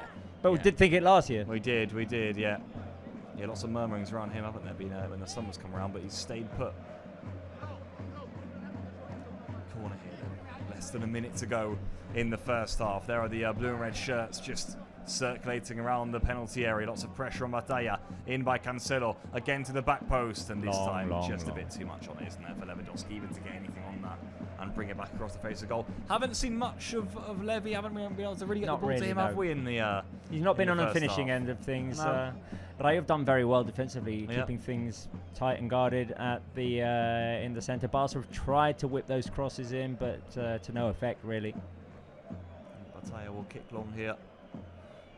We said, I mean, Inigo Perez, probably his aim would have been, let's get to half-time, or at least later on when I can start looking to some of those options I've got on the bench, and he said, we probably would have said, can we get there at 0-0, 1-0, worst case scenario. That's what Rayo will try and do, keep this as tight as possible. So there you go, half-time here at the Spotify Camp Nou. Barca 1, Rayo Vallecano 0 so far. Araujo's header from a Cancelo corner, the difference between the two sides. At that point, Barca looked like they were rampant. They were going to get 2 or 3 maybe. Things have just slowed down. Credit to Rayo, they're defending well. They're making things difficult for Barca. So at half-time, there is for now no way through for a further second goal. All to play for in the second 45 minutes. Half-time at the Spotify Camp Nou. Barca 1, Rayo 0.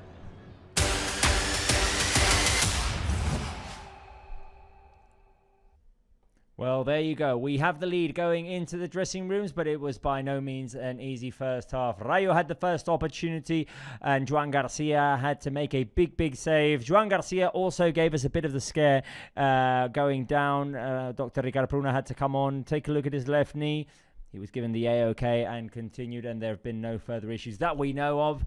But yes, let's put some ice on that at half-time. Yeah. On the other half of the pitch, Barca have struggled to clear goal-scoring opportunities. The goal came from a set piece by Ronald Araujo, a good header by our captain today. Then there was the Rafinha shot that Batalla saved and then hit the crossbar. Other than that, Yeah, maybe a little bit what we expected right against Rayo. We didn't think it would be too easy. It's maybe been a bit more difficult than we would have expected. They've defended very well. They're making things difficult for Barca. I think we had a good spell there, Robert, where it was like chance after chance. We scored with the Rafinha chance where he sort of hit it into the ground rather than making clean contact. But I tipped that one over. Maybe that's what I'll be looking at in terms of some of our best opportunities. But hey, in that first half, maybe we would have been thinking we could have got more. In terms of Rayo going forward themselves, I mean, I'm just looking here. Their best chance came in the 30th second. Yep. What a save by Joan Garcia that was, by the way, early on. Can't forget this opportunity, by the way. We're seeing these, by the way, guys. Rafinha, when he was running through the right foot shot that he just missed. But you're right, there hasn't been chance after chance for Barca. It's not been one of those where you're thinking, how have we not scored 3 or 4? But I still think, considering this is not an easy team to play against, we've created a decent amount. I think Flick will be content. I think in the first half of the first half, Barca did very well to force Rayo mistakes to win the ball back in dangerous territory, midfield up. Then Rayo started to come into their own a little bit, tried to, make fewer mistakes. They managed to get up on the pitch a bit more and were a bit more organised defensively.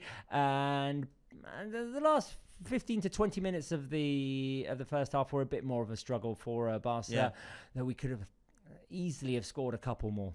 Yeah, I feel that too. I mean, that one that Rafinha had deflected onto the crossbar, probably the closest we came after that.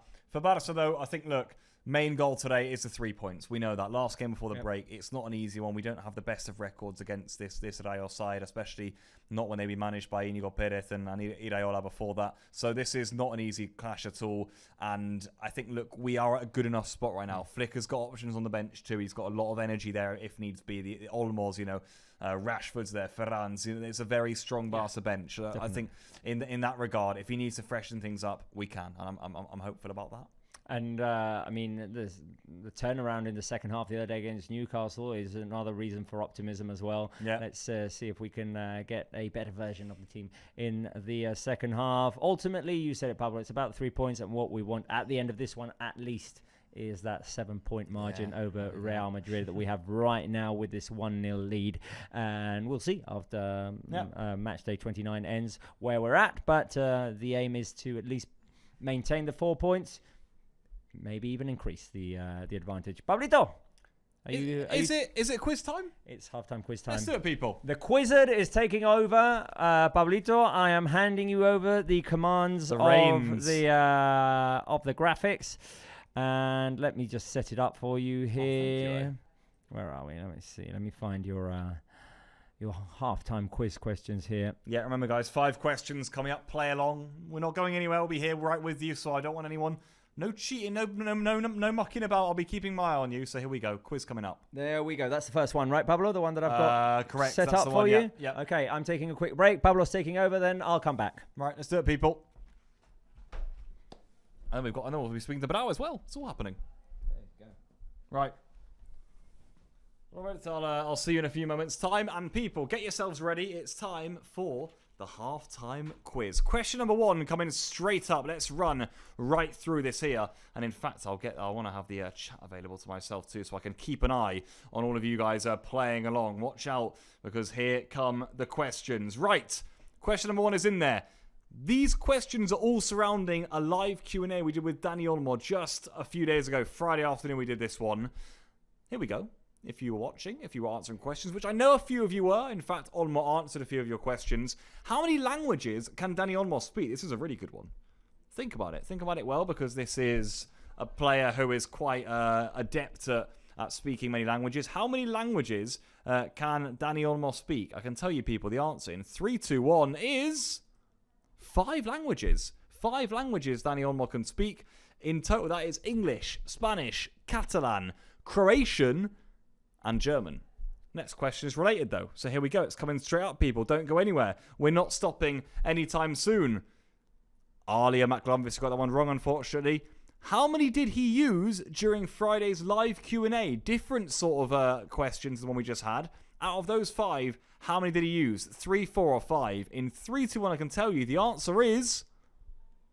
It's 4 people. He used 4 languages in total. And that is because there was actually a fan who gave him a question and said, hey, do you remember us from your Dynamo Zagreb days? Speak a bit of Croatian to us. Well, that's exactly what Danny Olmo did. Kunawahu, welcome to Pack Basic, by the way. Welcome to the Barca Live family that we've got here. And indeed, the Barca Live game. Right, here we go. I like this one a lot. This was a good question for one of you guys. Who was Danny Olmo's footballing idol growing up? Surprised me a little bit, maybe. Was it Ronaldo, Diego Forlan, or was it Ronaldinho? I can tell you, people, you might be a bit surprised, because in 3, 2, 1, the answer was Diego Forlan. He said that the long blonde hair was what, if you remember, Olmo had that hair when he was younger. Forlan. 2 to go then. Well done to anyone who's getting 3 out of 3 so far, or 5, or if they can get 5 out of 5. I like this one. What did Danny Olmo say is his favourite goal that he's scored so far at Barca? Is it the winner against Rayo of all teams on his debut? Is it the header against Inter Milan? Or is it the golazo he scored this season against Espanyol? Remember that one? You know, late on, 87th minute. Late goal. Well done to Davi, by the way, who got the Forlan answer correct. Massive well done to you. This one surprised me a bit, but Olmo said his most special goal for Barca is actually that one, the debut against Rayo. Very lovely goal, and a big game also for Barca. But there you have it.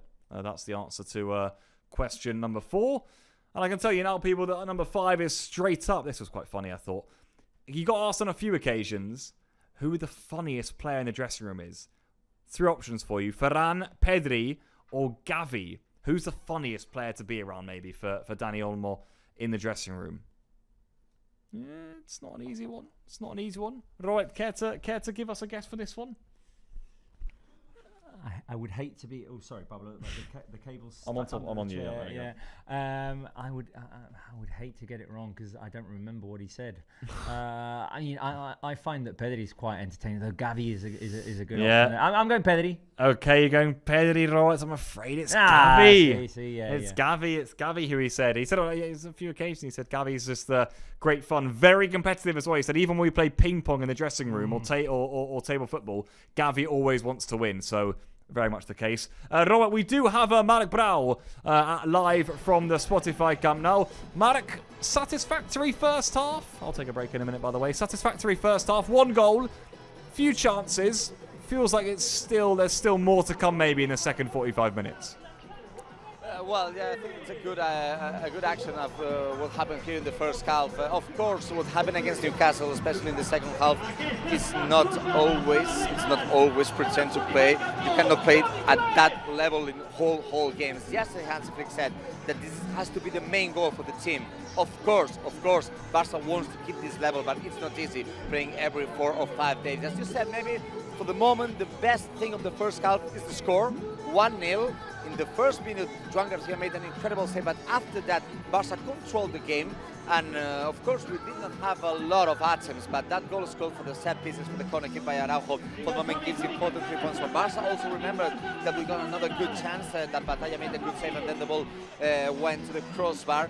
But the most important thing I think for today is that Barca is winning, and also the atmosphere that is absolutely madness. And you can listen, I don't know if Ignacio can follow me, but you can watch right now how is the stands right now, that all the people are not trying to get some shirts that are raining from the pitch. That is one of the activities that you can live if you're coming here to watch a Barca game. As you can imagine, a lot of people want these shirts, so I see a lot of fights on the fans, laughing of course with a lot of Barca people who want also to get one of these shirts. It's not usual Barca to play in the sunny days. Remember that the last games we played at the 4:15 kickoff here in Barcelona, but I think that people understand what happens in the first half. Maybe in the second half the thing will be different.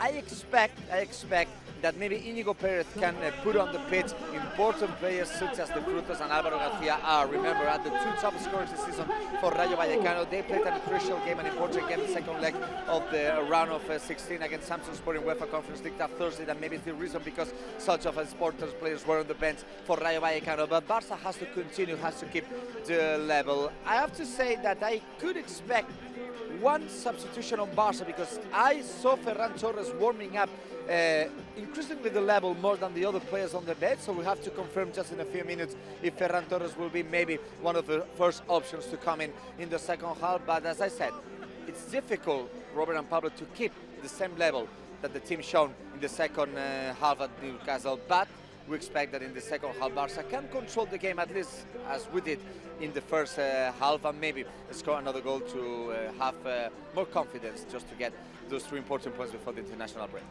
Thank you very much, Mark. And before you go, one quick question. Who did you think was the best player in the first half? Did you think it was option 1, Araujo, option 2, Pedri, or option 3, Rafinha?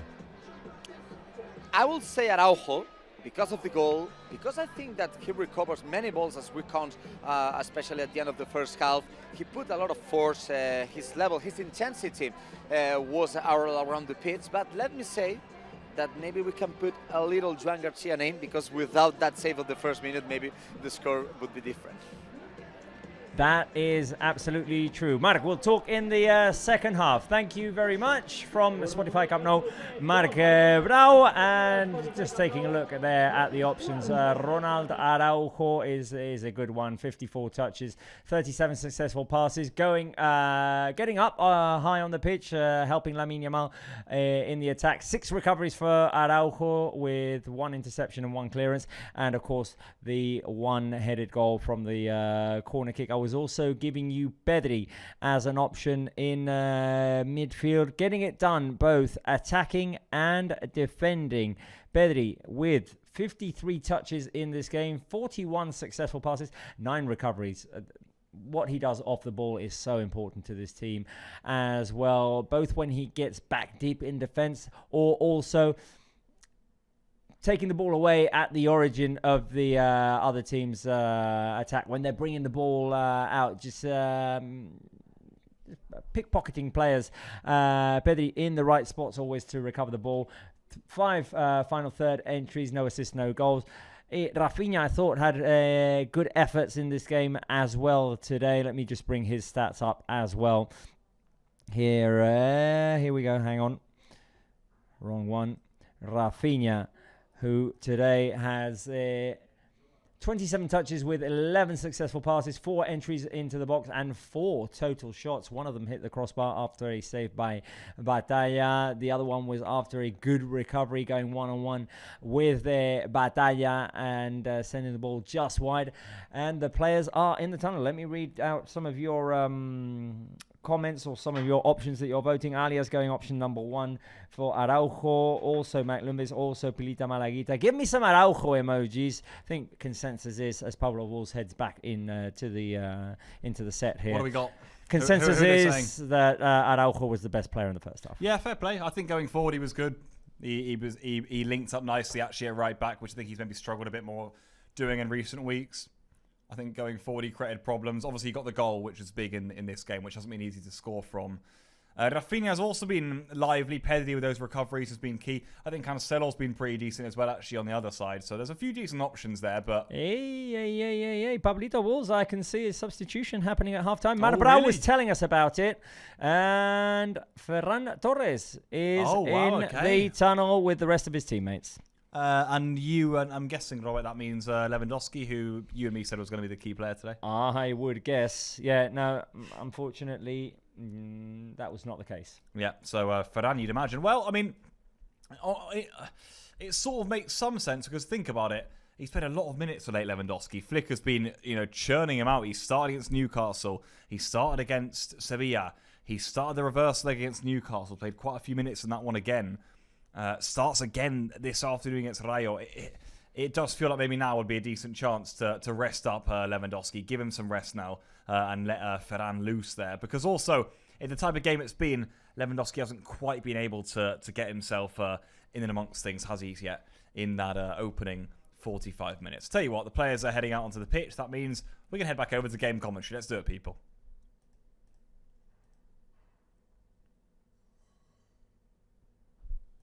Second half underway, let's do it. Let's go to game commentary.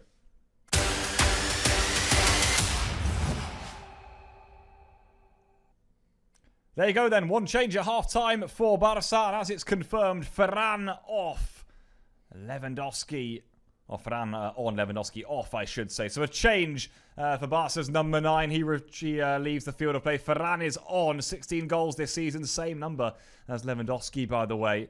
Could have 32 between them. So just a change for Barca at half-time. Rayo having some discussions themselves in the tunnel here.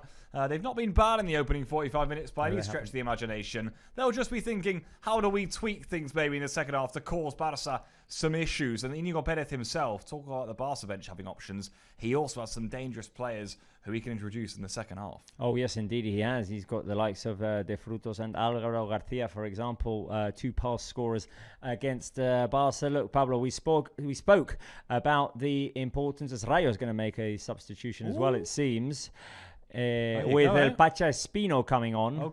And Álvaro García coming on. Yeah. And it makes sense for me. Martin's not been involved in the first half. No. Haven't really seen him. Álvaro García, we spoke about in the previous thing. He was going to be key to deal with. And Espino is a player I'm quite a big fan of. I think he deals well when he's left back. But it looks though he might be playing a bit further forward potentially today with Chavarria back there. Or he plays as centre back and Pate Cis moves into midfield. Oh, no. It seems like Pacha Espino's moving into a midfielder position, which is not something that's very usual. He's more of a left back usually. Well, game starts. Second half underway. Let's start the clock.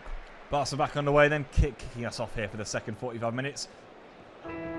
I was just saying, as the ball is played forward to Lamine Yamal, we spoke before the game of the importance of those 2 Robert Lewandowski goals against Newcastle. Today was not his game. It was very clunky in the middle. Barca tried to put in some crosses, but ultimately Rayo defended well with Pate Cis and with Florian Lejeune.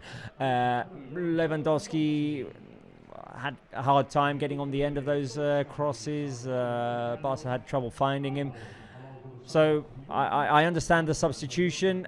Can we change the script of things now with Ferran Torres and get him back into scoring form? Because it's been a while since he scored his last goal as well. Let me just bring it up. Let me just see when the last Ferran Torres goal was, because I did have the stat and it's just gone away. We certainly hope so, don't we? I think Flick spoke about it a few weeks ago, saying that he's not quite at the top of his confidence right now, not quite in his best form. I mean, he was not long ago though. Ferran scored a decent amount of goals already this season for Barça. He was our top scorer for quite some time. That's not a bad switch, by the way. It's from called by Cesar Cancelo. Corner, good defending over there. And Marc Brau is behind that goal now. Yeah, where Barça are of course attacking towards in the second half. There you go. By the way, corner. Last Ferran goal was against Elche on the 31st of January. So, of course, that means 1, 2, 3, 4, 5, 6, 7, 8, 9, 10 games without a goal now for Ferran. So that is a bit of a drought. Let's see.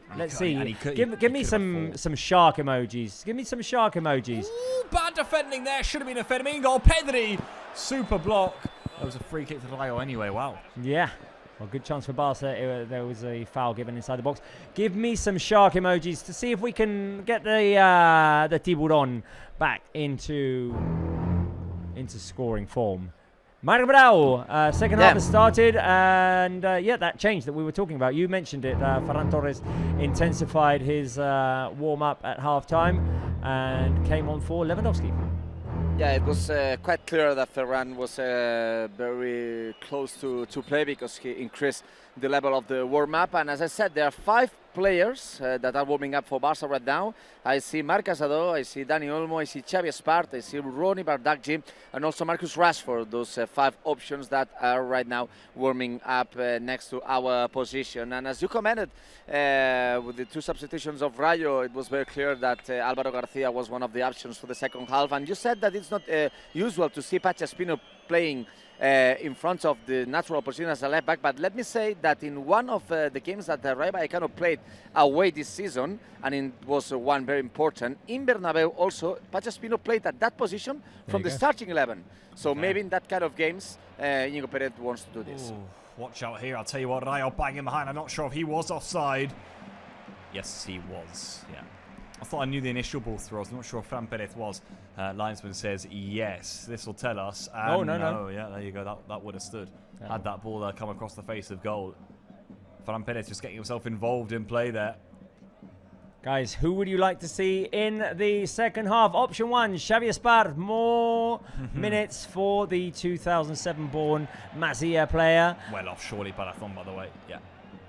Option 2, Dani Olmo. Option 3, Marcus Rashford. I would actually like to see Marcus Rashford. Yeah, okay, yeah. He's not got many minutes in recent weeks. And Hansi Flick, Mark, said yesterday that he's not been 100% in the last weeks.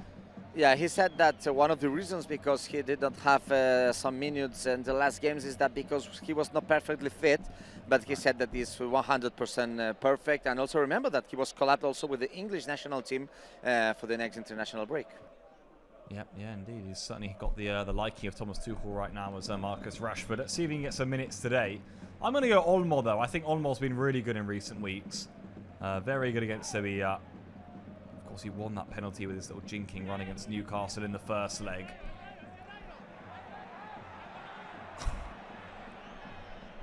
Assistant there taking a time on the decision. In the end, gives it Rayo's way. There's Hansi Flick pondering around. Come for themselves. Araujo again, though. Decent recovery at the back there for Barça can get us forward. Now, Kubarsi. Barça side, of course, playing to be in a comfortable position going into the international break. Araujo. Double change, remember, people, for Rayo at half-time. Just one for Barça as we enter minute 50. Araujo. We have I have a number for you, which is going up on our screens, and Marbral maybe can give it to us orally. Marbral, cool yesterday at Spotify Camp Nou? Let me check the number. Well, we can play with the number. I've got it on the screen already. I've got it on the screen. I put the screen. Okay, thank you very much, Robert, for keep the motion. Yeah, 56,812 Barca fans today here. I want to check against Newcastle how many were. 56,662. So at least 200 more today than in the game against Newcastle. It's slowly, let me say, slowly growing. Yeah, let me say that it's absolutely different with also the Goal North stand full of people. It reminds me the old Spotify Camp Nou with at least the first and the second stands full of people. And I don't know if you, Robert or Pablo, came to Spotify Camp Nou in the last times, but the third stand that is building right now, if I imagine this stadium with the 3 stands and covered absolutely, oof. No. I have goosebumps right now. I remember for when we went for Barça Athletic the first day back, and it looked absolutely impressive. Look, we talked before about... Wait, careful. Fermin. Rafinha. Oh, that would have been deaf, wouldn't it? If he tried to meg him. Post, Yeah. Tried to go between the legs with a inside of the boot finish. Rafinha there. We talked about the weird kickoff time. I will say, great day to be take careful, the kids Fermin to is Spotify down. Camp Nou. Oh yeah, be careful, Fermin is down. Yeah. Fermin is injured right now. He's laying just at the other side where the ball is right now. And I have to say it was Batalla, the goalkeeper of Rayo, who shot to the referee to stop the game. Now Araujo and Ferran are taking care on Fermin, who is complaining. Remember that Fermin is one of the 7 Barca players who were called up for Luis de la Fuente to play with the national team. One of those games will be played next to Barcelona in Cornellà against Egypt. But also, sorry for the people who are fans of national teams, but the most important is that everybody's fit for the next games for Barca. Yes. We've got 9 to go in the league, and we've got Champions League quarterfinals. Honestly, this international break is very untimely. I'm hoping this was just contact, Robert. I think it's fine. It's not contact. No, it's not fine. contact. It's fine. No, but it's fine, Fermin. It's fine. Okay. He's next to Dr. Purina right now. Also, the referee says that the player has to go out. Yeah, and I would say stay out. Dani Olmo, come in. Yeah, might well just force Flick a bit into an earlier move from Mono. Let me say that Dani Olmo now is staring at Barca's bench. Just like, waiting. Now. I think he will come in a few minutes because he's talking with one of the physical trainers. So I think that maybe in the next minutes, Dani Olmo will come in. Okay, well, we'll keep an eye on that. He's going to stay off for a few more seconds, isn't he? Which always brings a bit of frustration. I mean, I get the feeling that that's probably a sub that Flick would have made anyway, actually, quite soon. Olmo on for Fermin. Yeah. Gerard Martin's been caught there, I think, by Isi, but play on. Barca throw in. Been a decently slow start to the second half, hasn't it? Just Barca feeling their way into it a little bit.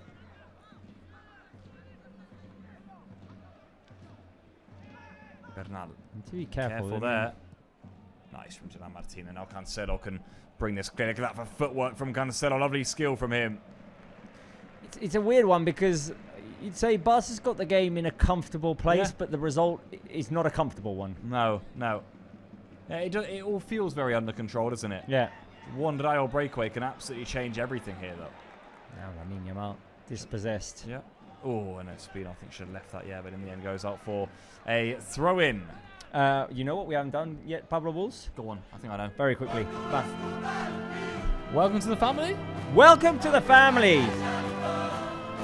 New chat members.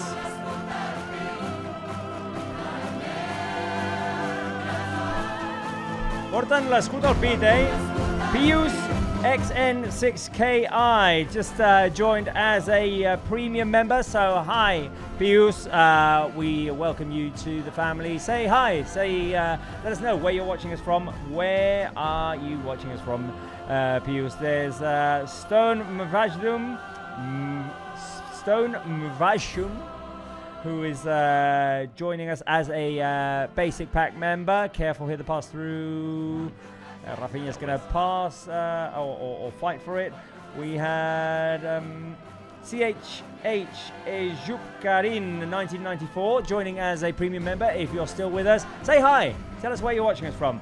And I had a long list here, Pablo, of new premium members. Mina Kaya, TikTok Ronaldinho, Andre Kania, 99 LOL Edits, Albert Rivas Dulcet, Andre Imihalache, Watermelon Bun, Kool-Aid 1899, it's Luna YouTube, DW1221, Crazy ML 6VT, Adam Mehari, Passion Joy Music, Bruno Peto. Watch out, Robert Lamin. Proceeded from Pedri Lamin. Drags it wide. SEI 2121 and RG Rocky, basically. RGCKY. So welcome all of you. And premium members. Look at them, Robert. They're there as well. Hello, Stone. Hello. Was Anna Edits? Was that a new one? Watching on from India? No, Anand Edits said is a usual is a usual suspect, saying that he or she joined late. Right. Oh, Stone Vashum is watching from India as well. Yeah, there you go. What time is it in India now? That's a good question.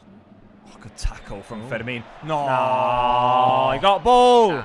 Yeah, that's that kind of action. If you have never played a football, you whistle this as a foul. This is one of the problems that we have. Also, since we're welcoming new members to our premium family, by the way, Fermin got all ball there.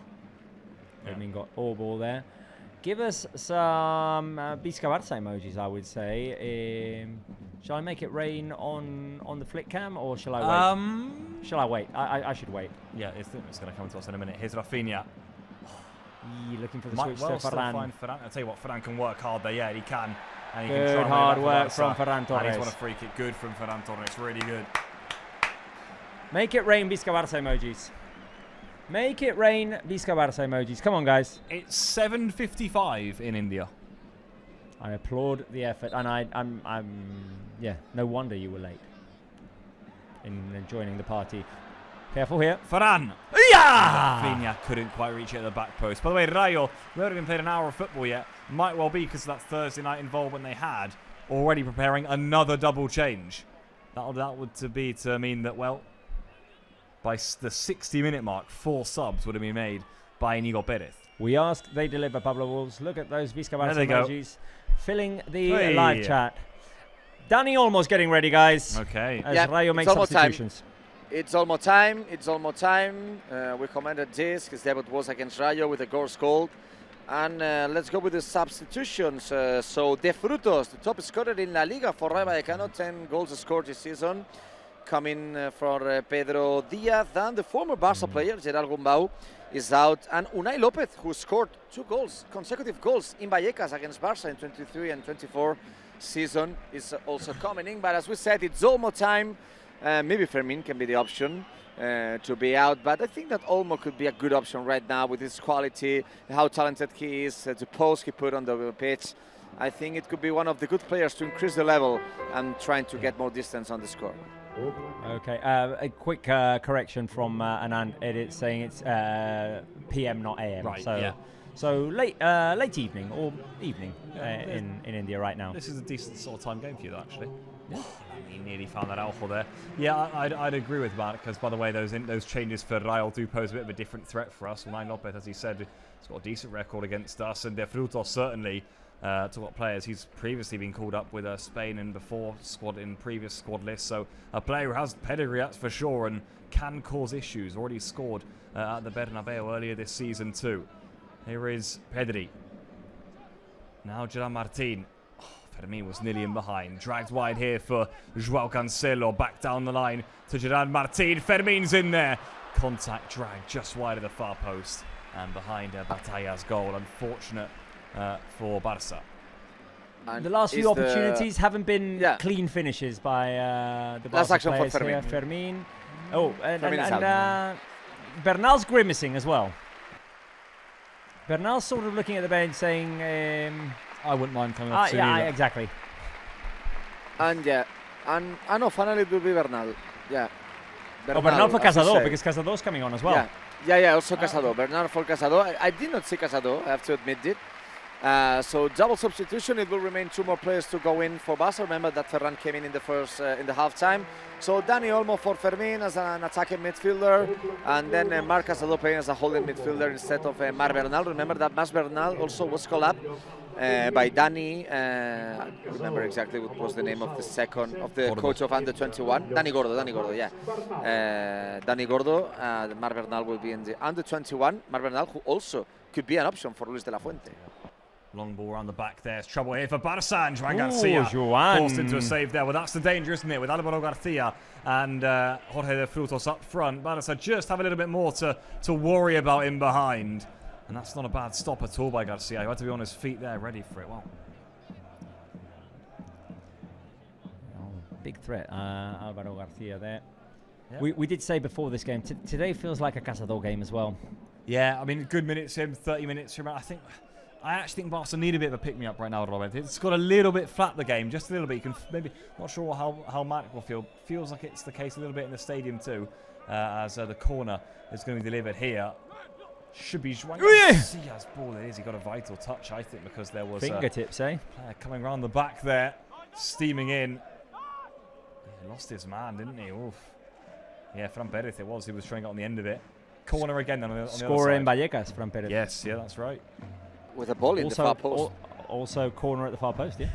You see with the arm man on there taking the subsequent delivery here for Rayo. Swung in, header at the front post. Juan! Well, he just keeps producing them, doesn't he?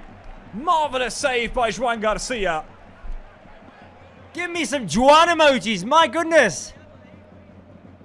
Wow. I mean, he was in the right place. Raises his arms, timely there, Joan Garcia.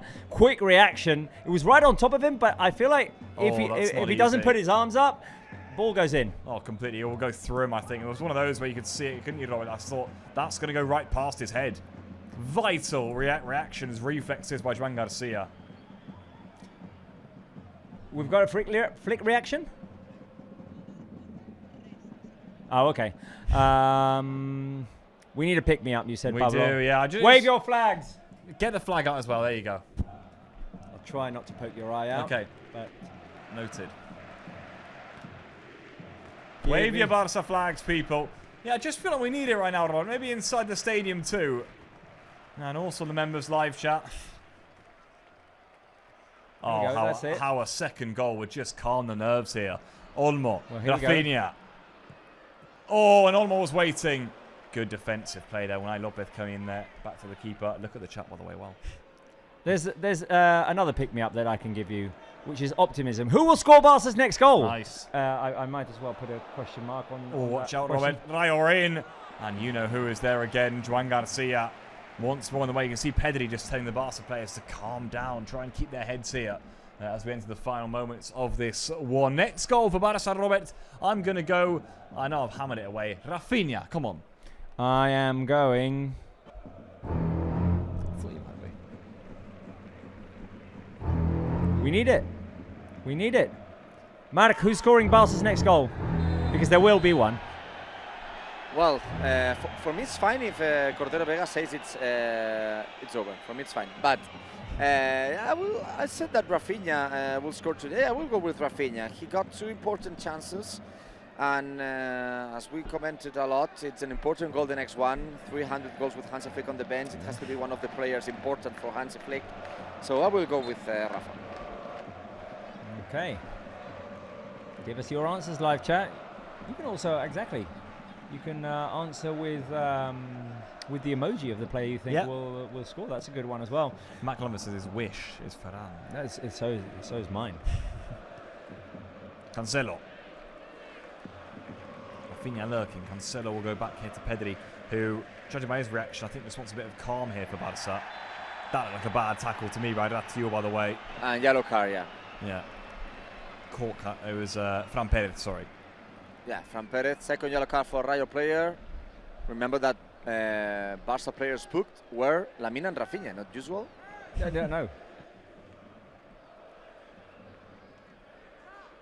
Yeah, oh yeah, it's a definite yellow from Fran Pérez. He catches his man late. I mean, with the Barca subs, you'd maybe expect a little bit of a boost in energy. The last game before the international break can often feel like this. Barca just need to get themselves over the line in this one, but a second goal would help calm all of our nerves. Good news, by the way, Fermin and Bernal are sitting normally on the bench. They don't seem like they've got any further problems, any further issues. Yeah. Which is positive. Rafinha then over the free kick. It's a good one, by the way. Oh, nearly found Ferran Torres in there.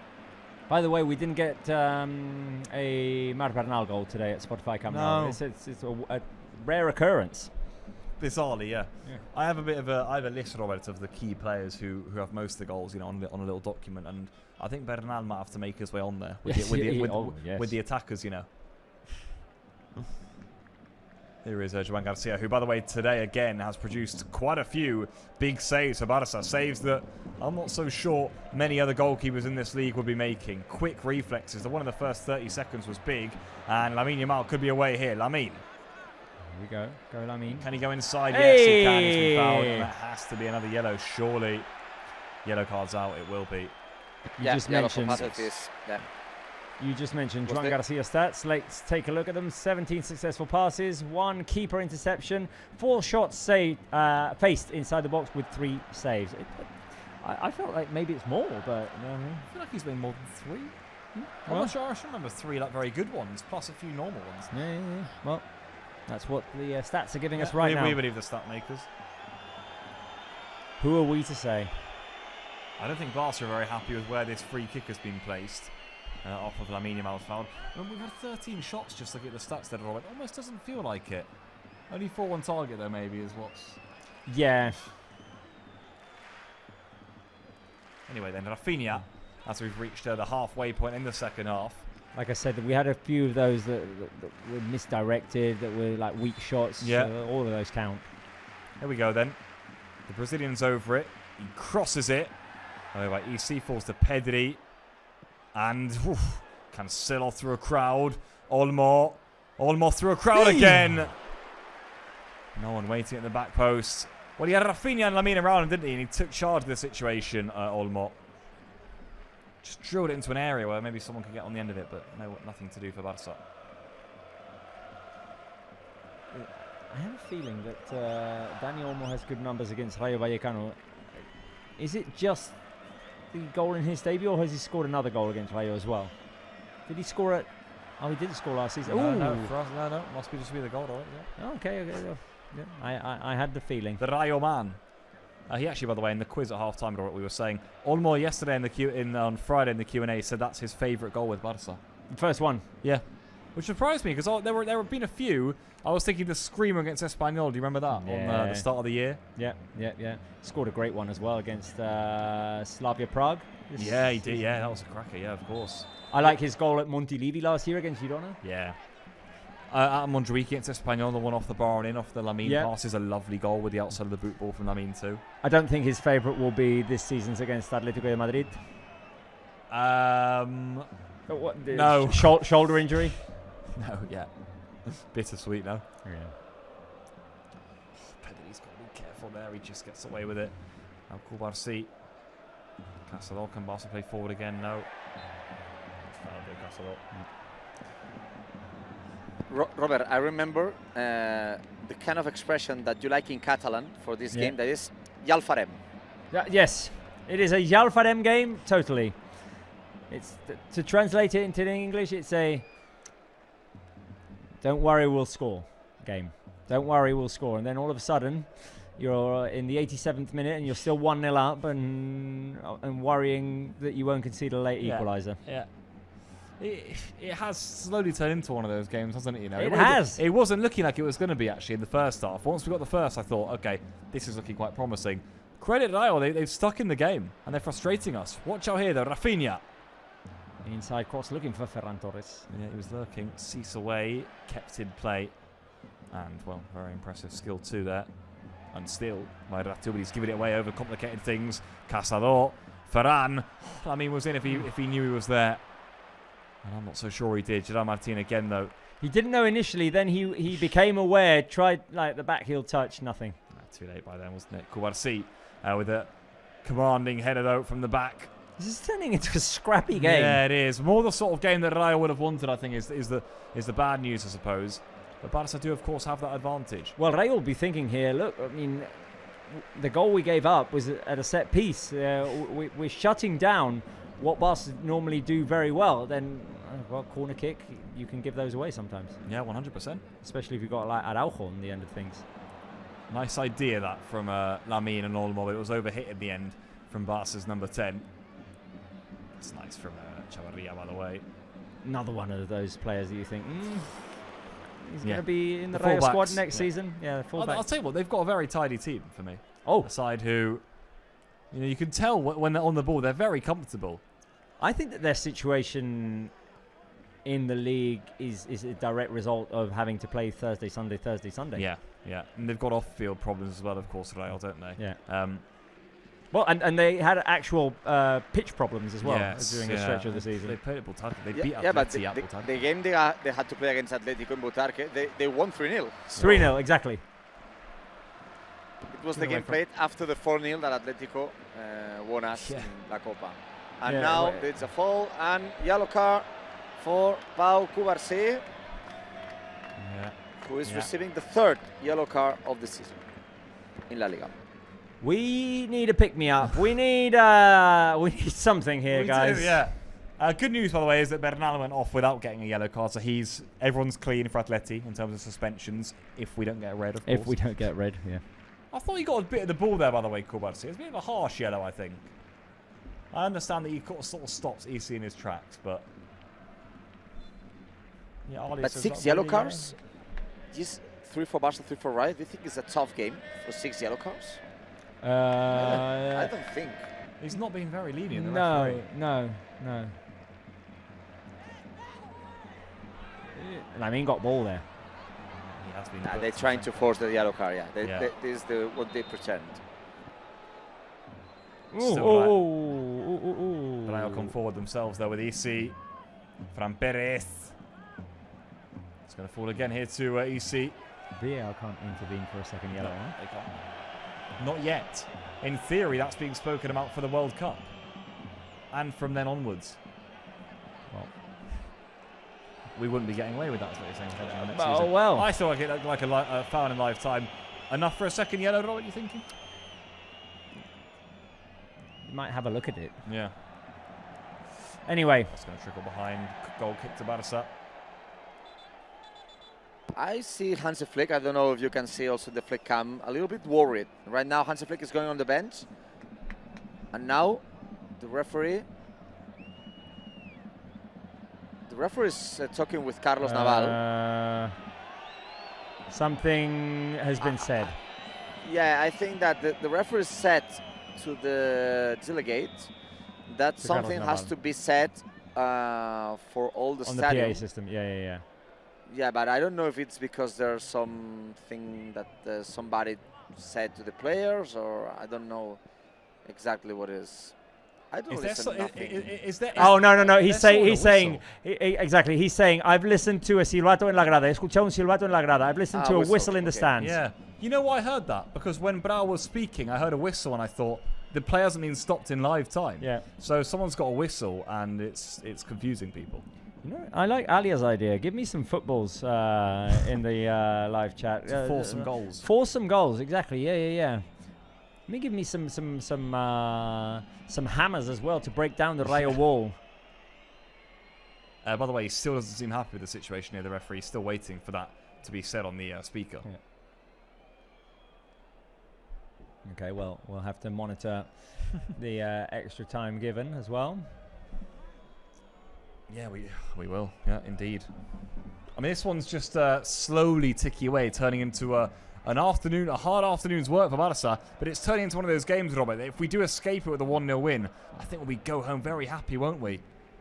Just to take this, and it will feel again like one of those where you go, hey.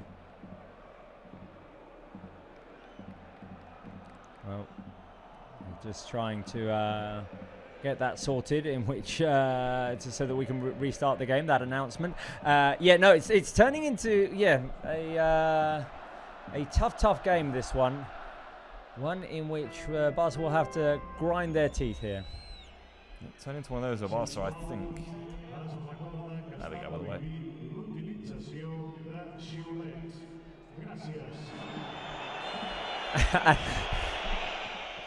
So you know basically, this what happened. You know Exactly. this what happened. yeah, and what do the fans proceed to do? No whistle. Anyway, let's go. Football But is being played again. Guys, 15 minutes to go. Only Yeah. 1-0 on the score. Yeah, no, this is worrying. Although we are optimistic on this show. Yeah, it's tense, isn't it? I mean, but Barca aren't in an uncomfortable position, as to say, but they will be wary. They will have to be very wary, and that's maybe what Brau was saying about that worried look on Flick's face. He'll know full well.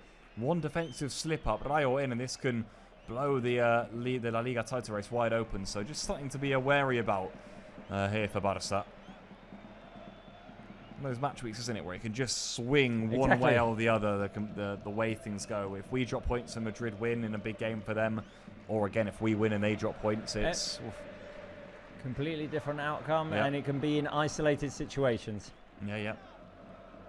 And also, it's not easy to win back-to-back games, also at home. Remember, 3rd consecutive games at home against Sevilla, against Newcastle, and it's not easy. That kind of games with a lot of teams that force us a lot, so it's not easy. And of course, we are optimistic. We will have to suffer. And it's like Hansi Flick, I can imagine him as a teacher to say, guys, 15 minutes and the class is over. And I think it has to be the same. Only 15 minutes. Only 15 minutes, and it's Friday before the, well, I don't want to say holidays, but before something important. Well, let's try and see if we can make something happen here with the graphic. Let's get the scorers in La Liga on our screens right now. 3 players on the pitch. Our 3 top scorers are on the pitch. It's intriguing, isn't it? I mean, Lamine is a top scorer, so it makes sense. 14 in the league. 21 in all competitions now, isn't it? Yeah. All ball there, says the referee. Okay. It's been oddly lenient in some areas and then very strict in others. Here's Lamine. Olmo's in. And Olmo's not going to reach that. The pass. Just lacking a little bit of the combination play in the final third, aren't we? Well. Yeah.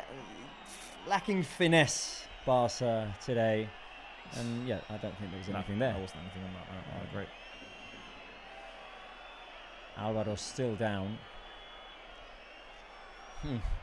Yeah, El Midday saying he has to bring on Rashford. I mean, Rashford might give us a bit of a boost in energy. I think it's more than just an individual player. I think that the collective right now feels like a Barca team who maybe are feeling a bit of the fatigue of how much work we've put in the last few weeks.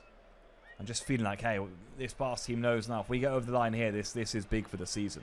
I was thinking that before. There was 1 or 2 ways this game could go. One, feed off of the positive energy against Newcastle, just keep going and steamroll past Rayo Vallecano.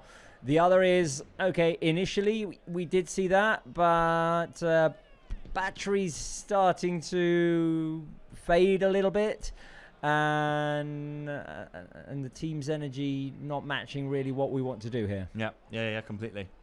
Second half's been different, hasn't it? I mean, we were saying, Robert, at half-time, this Barca team at half-time, they push forward, they create chances, they cause issues. Nearly caused their own there. Gerard Martin, in the end, is going to have to deal with it and deal with it quite well. And don't get me wrong, the Wednesday game cannot be an excuse for this, given that Rayo played on Thursday. Yeah, correct. This is a Rayo free kick, by the way. Yeah. Gerard Martin, according to the referee, went over too easy there and then handled the ball. So this is going to be a Rayo set piece in a decent area. Rashford's getting ready to come on. Okay, there we go. Yeah, it will be the last substitution, yeah. And, Just Rashford? Yeah, because we only have... just Rashford. Yeah, remember that the first substitution was at the half-time, so we will have one more window after that of Rashford and one more player, yeah. Okay, yeah. Easy then over the dead ball situation here. Those Barca players lurking in the box, in by EC. Oh, and in the end, that didn't come through to Joan Garcia. By the way, I think a Barca head got there first. Corner. Several players who went down there in a heap. Yeah, Gerard Martin with the final touch. Vital touch, by the way. Joan Garcia came flying out for that ball, and I think he got a bit of a whack there on Lejeune, certainly. So Rashford, after getting no minutes in the last 2 games, is going to get the final 10 here. Emil Days, you were saying to bring on Rashford. Yeah. Well, flicks this, and there you go. Nervy though, isn't it? Very nervy indeed. 10 minutes to play. In goes the delivery by Unai Lopez, away by Rafinha. Alvaro Garcia back now to Unai. His cross is a decent one, you know, and Juan Garcia capable to come off his line there and deal with it. Pedri now. Right idea from Pedri, wasn't it? And Bataya's that's going to get be it. Bataya's ball. Yeah, it was very... Oh, he's giving it away, Bataya! Terrible mistake! Rafinha! Can he put it Oh, in? it's chaos, Robert. He couldn't find anyone in the middle. I wonder whether we should have swung it in there earlier. And now Bataya is complaining a lot about his foot. Well, I will wait for the replay. I don't really believe on Bataya, but maybe No. the replay says that it's a foul. Rafinha couldn't quite make his mind up after that. And Batalla needs to make a meal of this to say, hey, justify his So, mistake. but so do you think that it's Is it Lamine for true that- Rashford, eh? yeah, there you go. yeah? Yeah, it's Lamine for Rashford. So Lamine is out. Remember, he has a yellow card, and Lamine Yamal is out. Today he was close to score with an action in the second half. I'm gonna say he will rest, but not he won't rest because he had to play. He will have to play with the national Spanish team. And guys, well, I expect a lot from Marcus Rashford. I think that his energy and his force and his intensity can be important for the end of the game. And guys, do you think that Batalla also suffered a lot, or is that kind of action when you make a mistake that you want everyone to believe that you were injured? Yeah, I think it's that you're bad. making a big mistake. I think it's the latter. I think it's the second one. I mean, look, Rafinha gets a bit of the ball and a little bit of Bataya's foot. I would hope if we scored that, they wouldn't have ruled it out. I would hope. I think there is a bit of contact on the boot as well, though. I think it's one of those. You got careful here. Rayo in space. Unsure who was on and who was off. Either way, it's Espino. Oh! What a miss! El Pacha. He missed. Kepacha. Que Pacha. Wow. Well, he was on. Oh, he was on, yeah. Oh, he was, yeah. Coming in round the back. Out of the 4 players who made the run forward, Barca were very fortunate that the one who got found and who had to finish was El Pacha Espino, a defender. I remember that last season, I don't know if it was De Frutos, who also had a big chance the other time.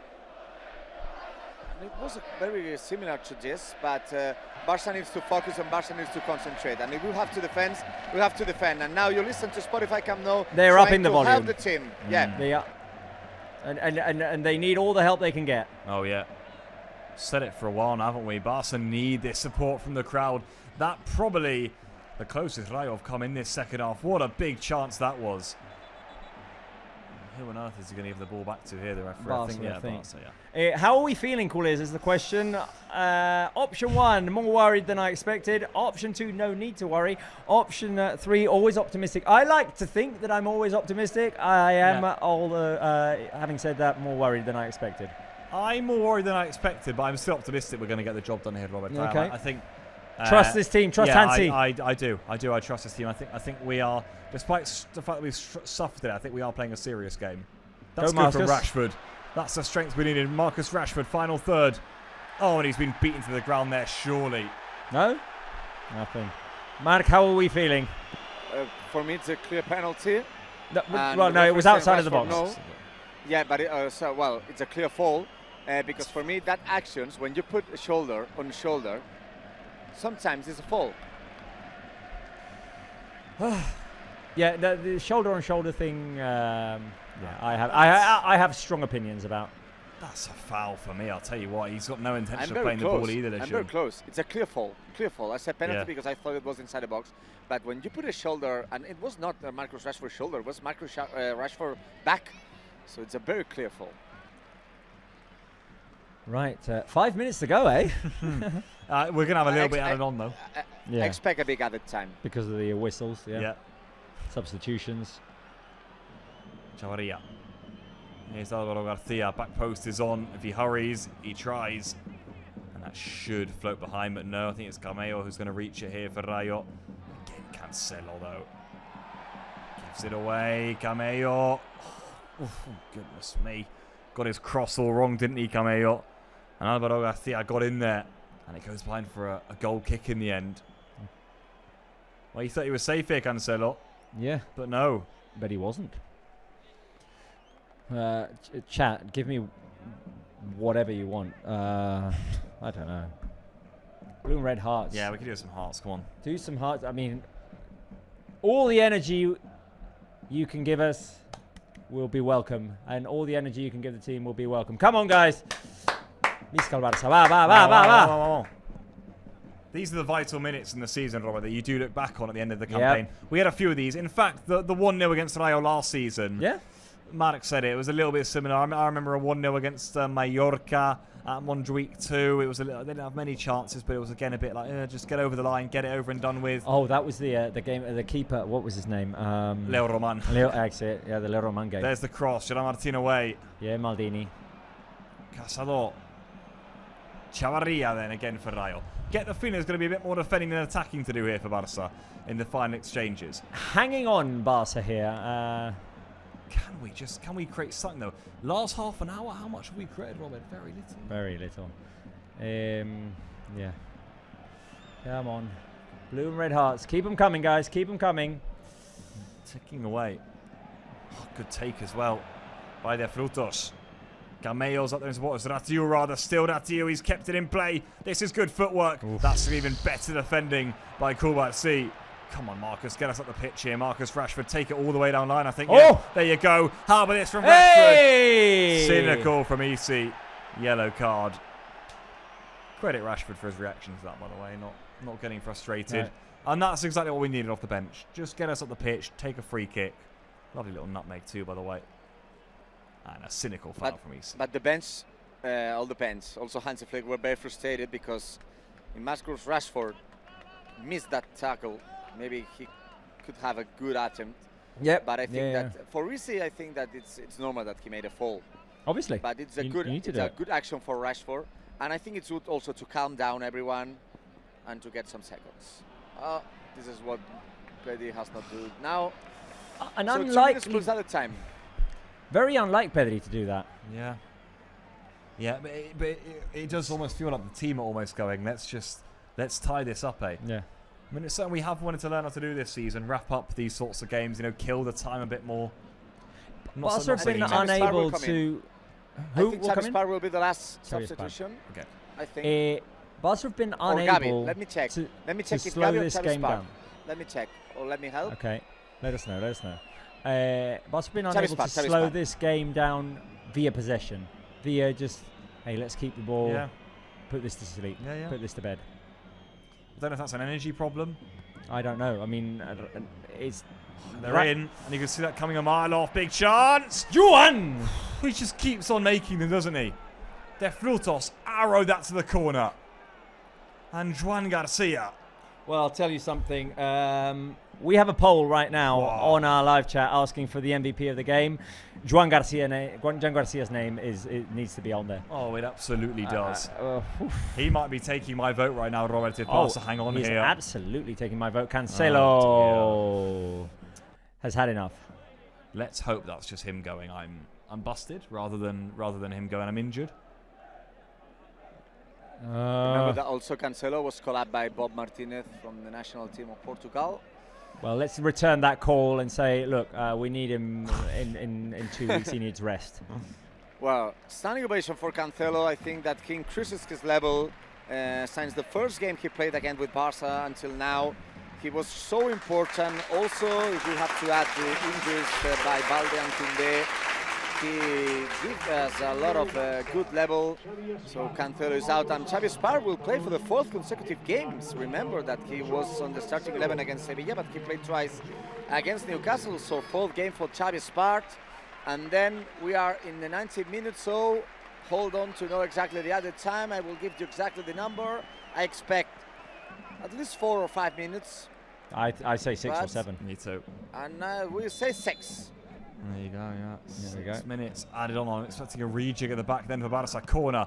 Joan Garcia punches. You'd expect Araujo and Garcia in the middle, wouldn't you? Gerard Martin off the left, Esparza off the right. Let's see anyway. For now, Esparza's just gone to left back. Straight swap. Joan Garcia. Aye. No, he kept that in. And let me say something. The assistant referee did not say nothing. It was the referee. But I mean, the assistant got a better position. He kept it in. He kept it in. Come on. Brilliantly as well, by the way. Corner away by Rafinha. Xavi Esparza's got to be careful, you know. He's gone all the way up there, though. Anyway, lob back upfield. 6 added minutes. 5 remaining. A nail biter this, Pablito. Oh, yeah, certainly so, Robert. And I'll tell you what, Ward will celebrate big here if we get over the line in it. Cease. Lejeune. This is easy Palaston. Pedri. Do it. There he is again, one of those recoveries. Now Olmo. He's waiting for Rashford. Here comes Rashford. If he takes his man on, he's in. His touch was... Pate Cis did extremely well there. Get there in the nick of time. So quick, isn't he, obviously, and especially in the dying embers of games when players are tired. And even there with that overhit touch, then he got their first cease with a vital intervention.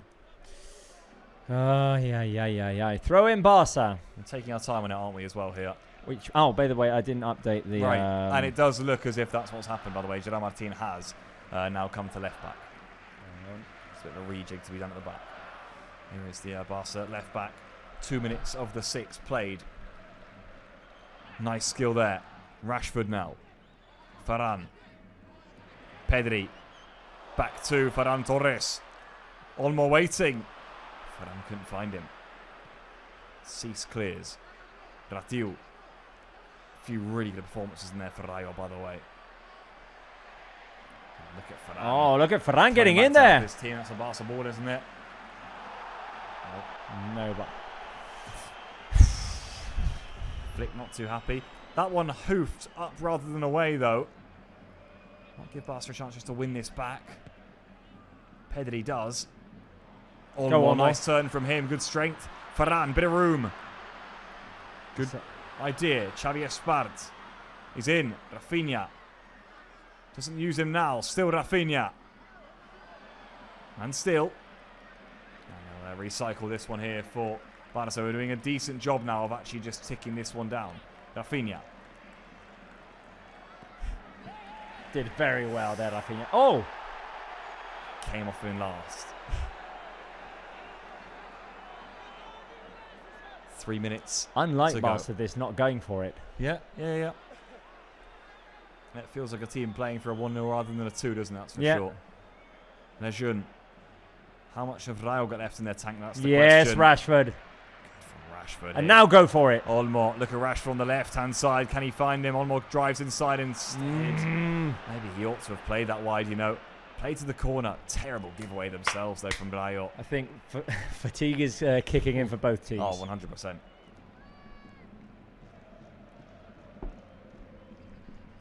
Cubarsí. Joan Garcia. Oi. 2 minutes to go. Now Xavi Esparza. Just dribbling in, eh? Come on, guys. 2 minutes. Rashford. 2 minutes to go. Come on. Very important game, this one. Marc Casado. Back to Gerard Martin, who can drive on here for Barca. Rashford. Should be a Rayo ball, really, yeah. A lot of throw-ins, really. Not bad. Not bad news for us. It's ticked away a good 4 minutes here, just from throw-ins and whatnot. We don't have the throw-in stat on. No, that's a shame. No. Lamine taking a different type of view for this one, for the final few minutes. Flick Alban, that was our ball again. Yeah. Sitting on the edge of our seats here. Yep, quite literally. My goodness. Rayo throw, Ratiu. After the 7-2 against Newcastle, this is not what we expected. A contrast, isn't it? It is, yeah. Oh, yeah. from one side of the spectrum to the other. Here is Espino then. Long throw in for him. Not very long at all, though. It should be comfortably cleared. It is. Although, Lejeune wanted a free kick. Pedri. Oh, Pedri. Oh, gets it away, though. Diaz. Don't let them out. Pedri's in there again. And he's got Ferran with him. Oh, Rafinha's in. If he could find him, he couldn't. It was a good block again by Batesis, who's done just an amazing job there. Cazador with the win. Yes! Cazador! Winning Barca are nearly tackle. there now. Winning defensive action. A lot of suffering, but guys, we are very close to get another 3 points. Very close indeed. And by the way, that stat of only having beaten Rayo by more than one goal on one occasion of the last 10, it's going to be one of the last 11 now, isn't it? It'll continue to stand. You know which one will also continue to stand? 14 out of 14, Pablito Wolves. Yes, the End of Spotify the game, Cup we now. won. There you go.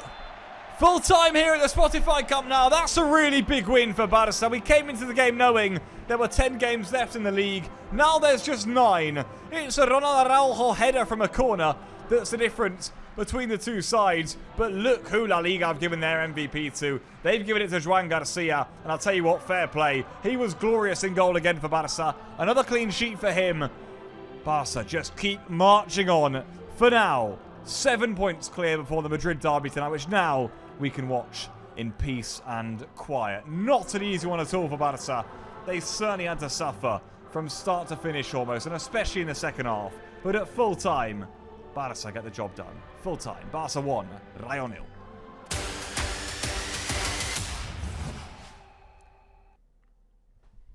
Well, there you go. There you go. 14 out of 14 at Spotify Camp Nou. Barça managed to pull off the win against Rayo Vallecano in a much different fashion to the one last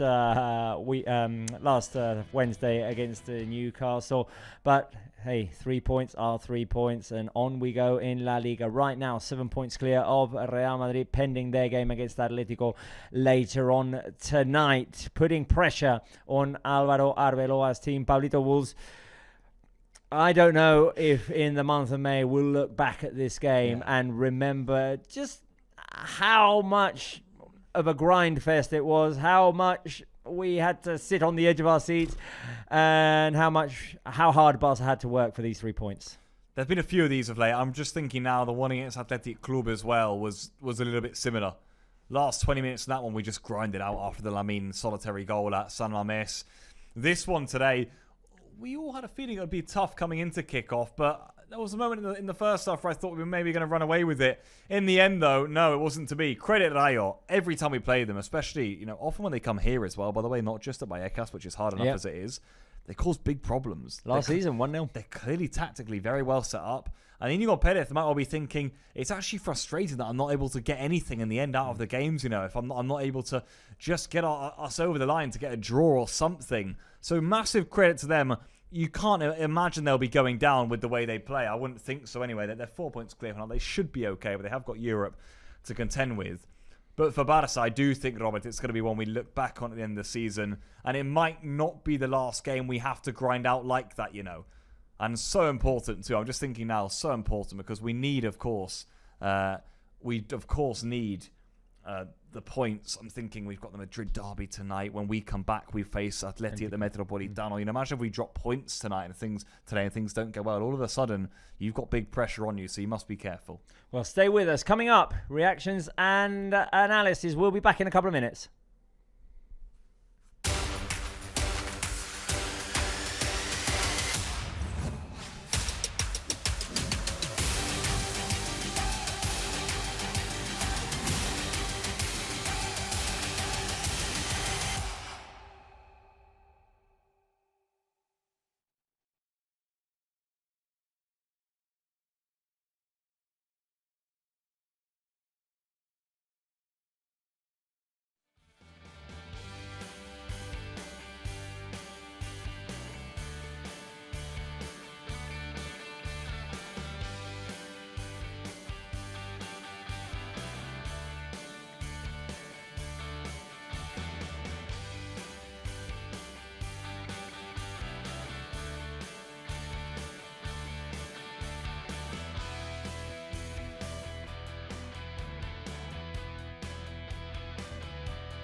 Final seconds of that game against Rayo Vallecano, and that is the End of the reaction game, of we Hansi won. Flick when the final whistle was blown. An important win against Rayo Vallecano today. Pablito was 1-0 at the Spotify Camp Nou.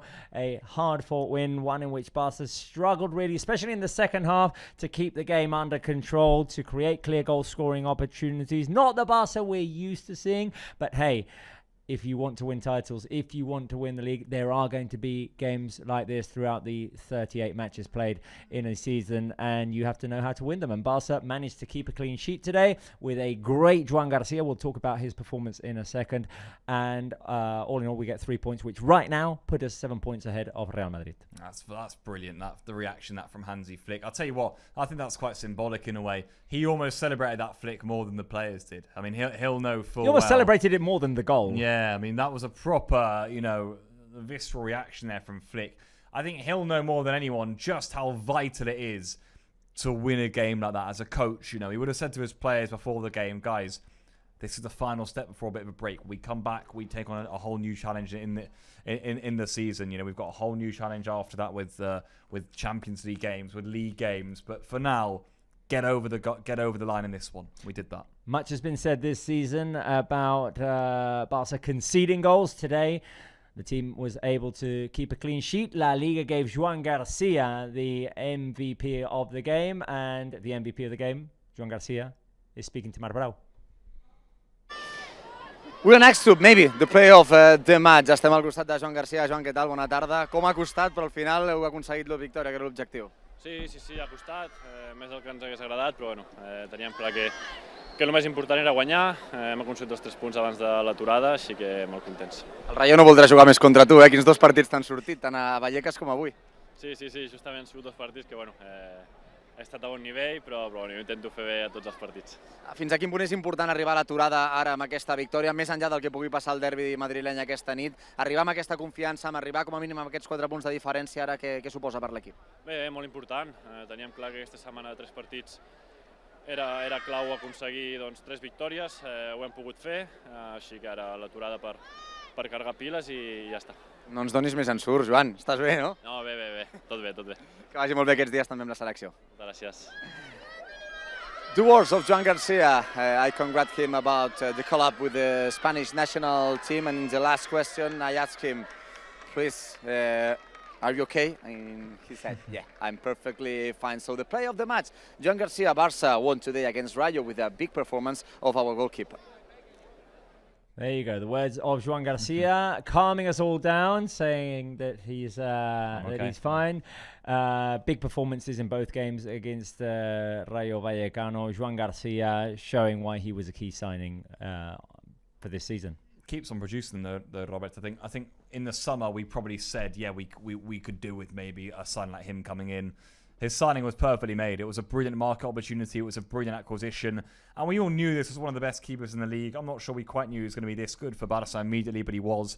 I mean, his first proper big game was probably the one away to Rayo. I think today, again, he turned on the class. He made a lot of big saves for Barça. He's making us saves that are winning us games. It's that simple, really. And we're winning games we probably wouldn't have won last season with him in goal. Before this game, he had 11 clean sheets in 22 matches. I now might make that 12 in 23. It's just over 20. It's just over 50% of games. It's a pretty good return. You consider the fact that he's got the most clean sheets in LaLiga above people like Courtois, who's played 5-6 games more than him.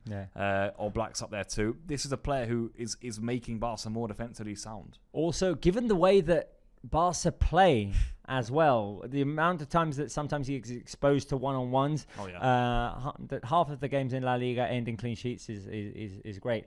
Joan Garcia with his stats today. I'm guessing that the saves just count the. Well, I mean, maybe there was one that was after an offside or something. It says 4 saves here. The stats for Joan Garcia. 7 shots faced inside the box with 23 successful passes. Great performance by the MVP today. Yeah, super from him. I mean, undeservedly wins the MVP for me, I think, really, to be fair. The saves he did make were top class. I think the one at the end against the Frutos, where he flew down to his right-hand side. He made a great one from a corner. I think it was Cease when he got the head and it flashed right past him. It was a brilliant reaction save up with his hand. Obviously, in the first minute of the game, he made that one where he came sprawling out, to deny an early Rayo goal. And he keeps making those sorts of stops in games that you just look at them and think, yeah, that's a game changer. I think the Barca needed a game changer in goal this season. They've got one from Joan Garcia. It's not the first time we're sat here in a post-game show saying that we can throw a lot of the credit to today's win to our goalkeeper. Keeps doing it. What a brilliant acquisition. Fantastic acquisition. One of the key players, no doubt, this season. Joan Garcia, clean sheet today. Clean sheet in Bilbao as well. Yeah. As of late, Barca gradually coming into their own or finding Racking 'em something up, there. And another win for Barca in LaLiga. Another win at Spotify Camp Nou, Pablo. We've talked about it. 14 out of 14 since the return back in November against Athletic Club.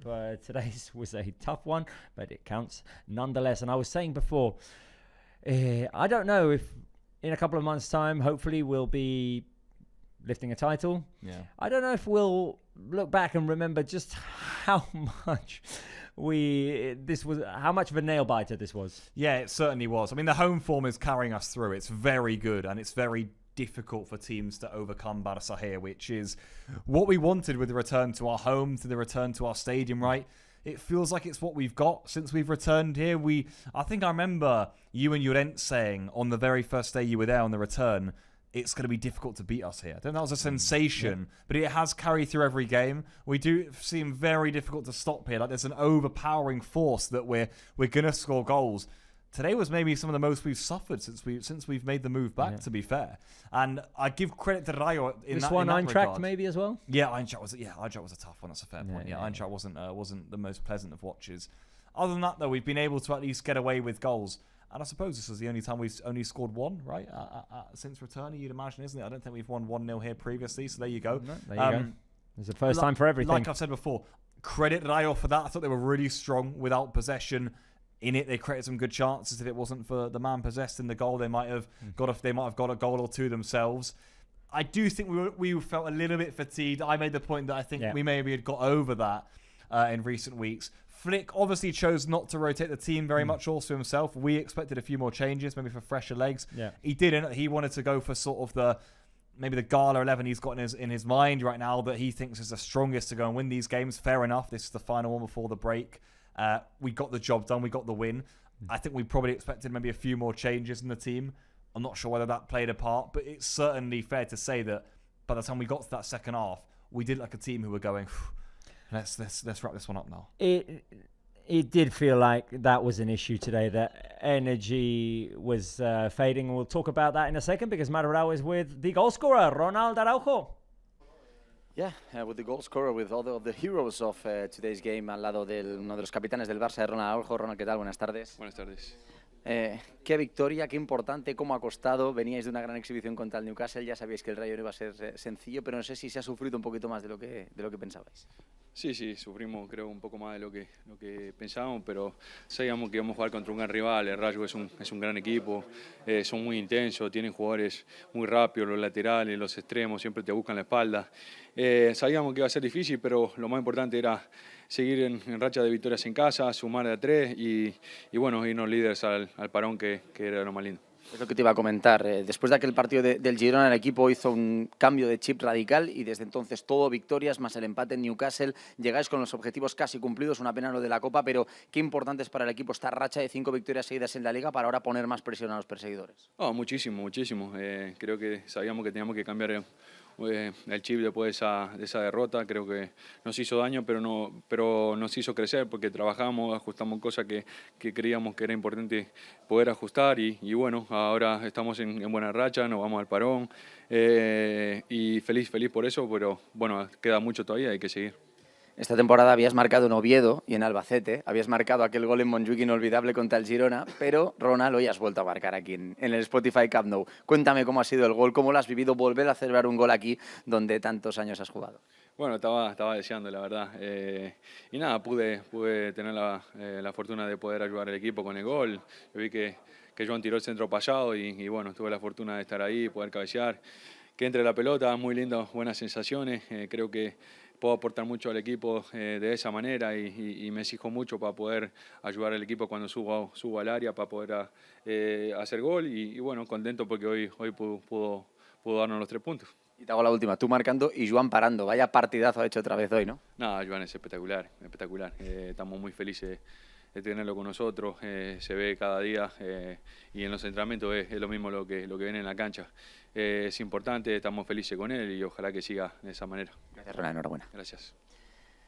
The words of Ronald Araujo talking about Joan Garcia's performance, saying that in the training sessions are exactly the same that what we are watching on the games. Ronald Araujo scoring the winning goal again here at Spotify Cup now. There you go. The words of a very pleased Ronald Araujo, happy to have scored again at Spotify Cup now, praising the performance of Joan Garcia and a solid performance of Ronald Araujo, who we saw in the first half get up into attacking positions a little bit more, playing a little bit more conservative in the second half. And hey, he's a weapon. He's a weapon that can be used as well in games like this. Barca, might have said, are the team that score the most off of corner kicks. Surprising almost, yeah. Very surprising. And Ronald Araujo is a player that is definitely a weapon in that sense. His stats today, 85 touches. I wonder if that's a team high, 85 touches. 61 successful passes, 8 recoveries, and 1 goal. We have Pedri with Marbrau. Next to Pedri, also to comment the suffer victory against Rayo. Pedri, ¿qué tal? ¿Cómo estás? Buenas tardes. Buenas tardes, ¿qué tal? Se lo decía Ronald también a Joan, todos los partidos se dice siempre que hay que sufrir para ganarlos, ¿no? Pero también es la realidad, sea quien sea el rival, y además un equipo como el Rayo que os lo ha puesto muy difícil. Sí, creo que el Rayo es un equipo que normalmente nos lo pone difícil, saben presionar muy bien arriba, creo que pica muy bien al espacio, es un equipo que le mete mucha intensidad, sabíamos que iba a ser un partido así y bueno, creo que lo más importante es que nos hemos llevado los 3 puntos. Habrá coincidido o no con tu recuperación de la lesión, Pedri, pero el equipo volvió a recuperar la confianza, volvió a conseguir las victorias después de aquellas derrotas contra la Real, contra el Girona, y llegáis al parón líderes y ahora con máxima presión para los perseguidores. ¿Objetivo cumplido? Sí, creo que sí, estamos en una buena dinámica, creo que seguimos en primeros en Liga, ahora a ver qué pasa esta noche, pero seguimos primeros en Liga, el vivos en la Champions, creo que estamos en una buena dinámica y hay que seguir así, prolongarla lo máximo posible y ahora pues al parón a disfrutar con la selección. Le preguntaba ahora a Ronald por su gol, siempre estáis muy contentos cuando Ronald marca, ha vuelto a marcar aquí en el Spotify Camp Nou, qué importante también, ¿no?, que un jugador como él pueda marcar estos goles tan decisivos, a balón parado, donde este año también estáis siendo muy decisivos. Sí, creo que este año a balón parado hemos marcado varios goles importantes, por ejemplo este da 3 puntos aquí en casa y bueno, me alegro de que Ronald vuelva a marcar, creo que cuando suba a los córner tiene mucho peligro de cabeza y bueno, muy feliz de tenerle, que coja esa confianza para lo que viene. Y te hago la última, te he preguntado por Ronald, te pregunto por Joan también, qué garantía tenerle atrás, ¿no? Aunque nos da algún susto, ya lleva 2 partidos que nos da algún sustillo, él nos ha dicho que está bien, qué garantía. Sí, menos mal que está bien, creo que es un portero que da puntos, que nos ayuda mucho saliendo a la línea defensiva, creo que le ayuda muchísimo, sobre todo en esas salidas, sale hasta el borde del área y la coge, balones aéreos, creo que es un portero muy completo, con los pies en salida de balón nos da mucho y bueno, muy contento de tenerle, aparte pues lo considero un buen amigo mío, es muy buena gente y la verdad que muy contento. Gracias, Pedri, que vaya bien con la selección, nos vemos a la vuelta. Muchas gracias. The words of Pedri, who the same as Joan Garcia, he talked also about him, will go with the national team for the next 2 weeks. And as I said to Pedri in the first or the second question, I don't know if it's because of him or not, but with Pedri back on the pitch, Barça recovered the good feelings and also a big amount of victories to reach this distance between Barça and Real Madrid right now in La Liga.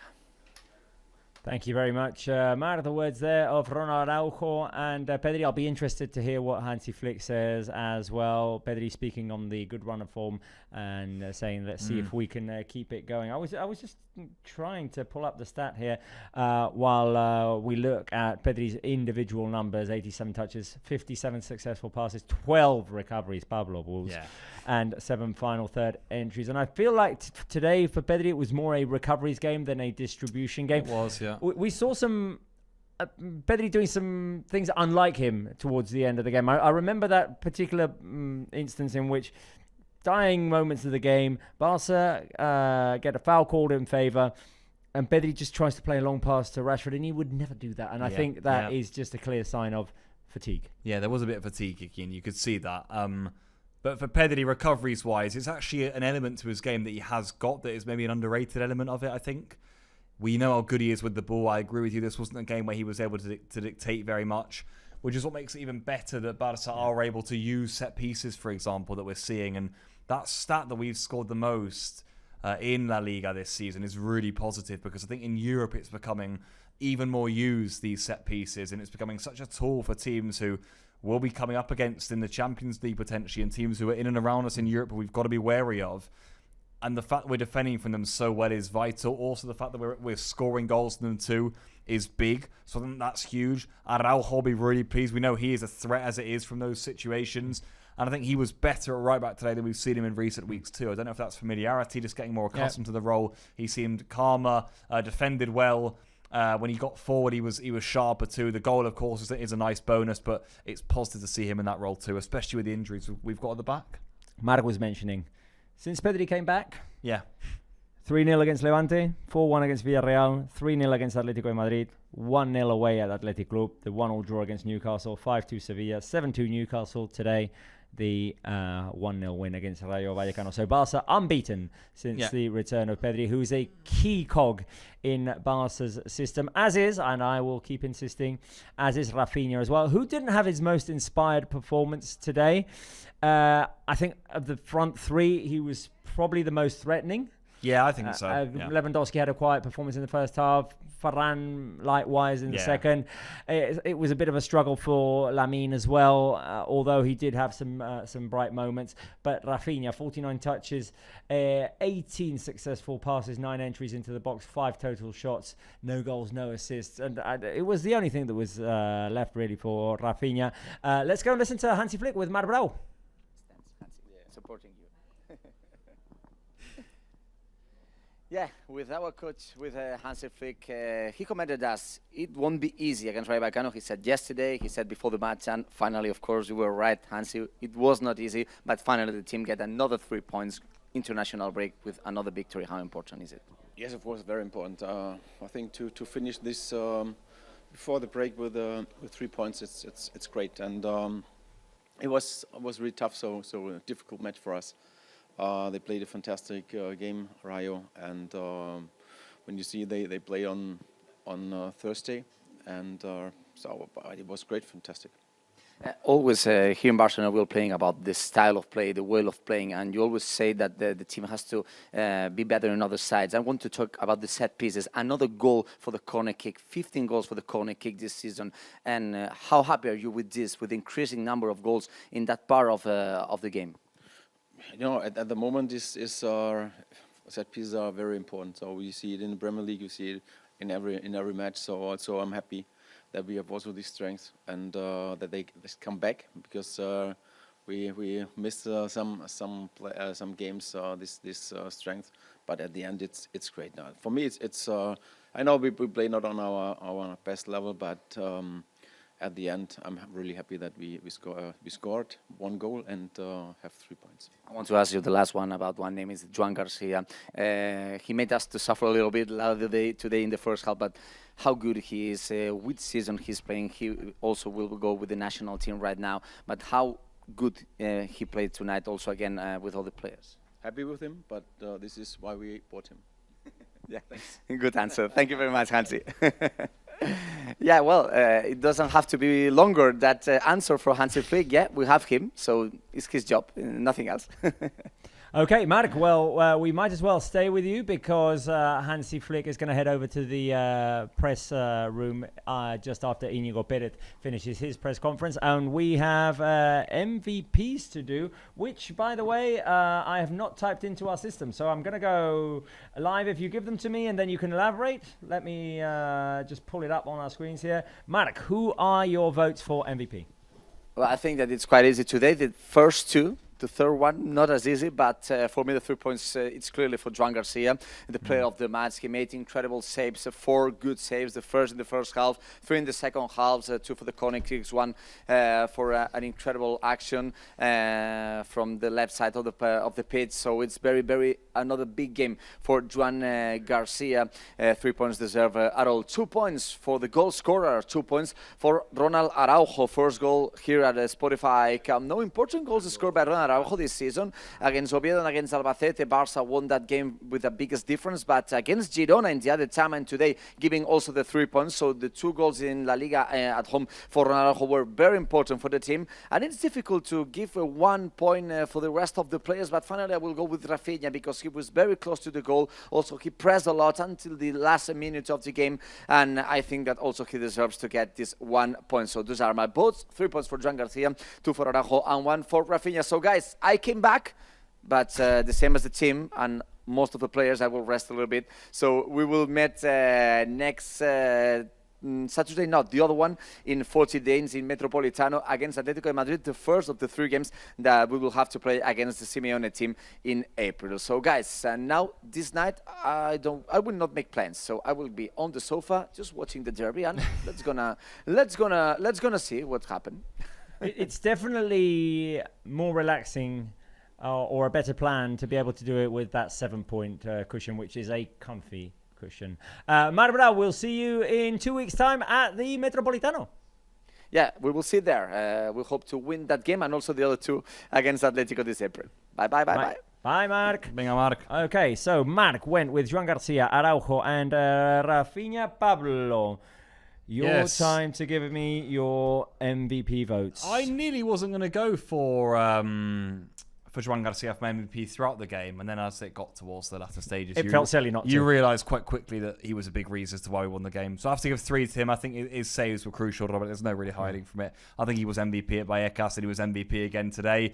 I went for 2 for Cancelo. Now, I've put Cancelo on my MVP votes for a lot of the last month. Okay. I've just been really impressed with him. I think since he's come in, I agree with you. He started a little bit sluggish, and maybe you could tell this was a player who hasn't been playing too much in the Saudi Arabian league.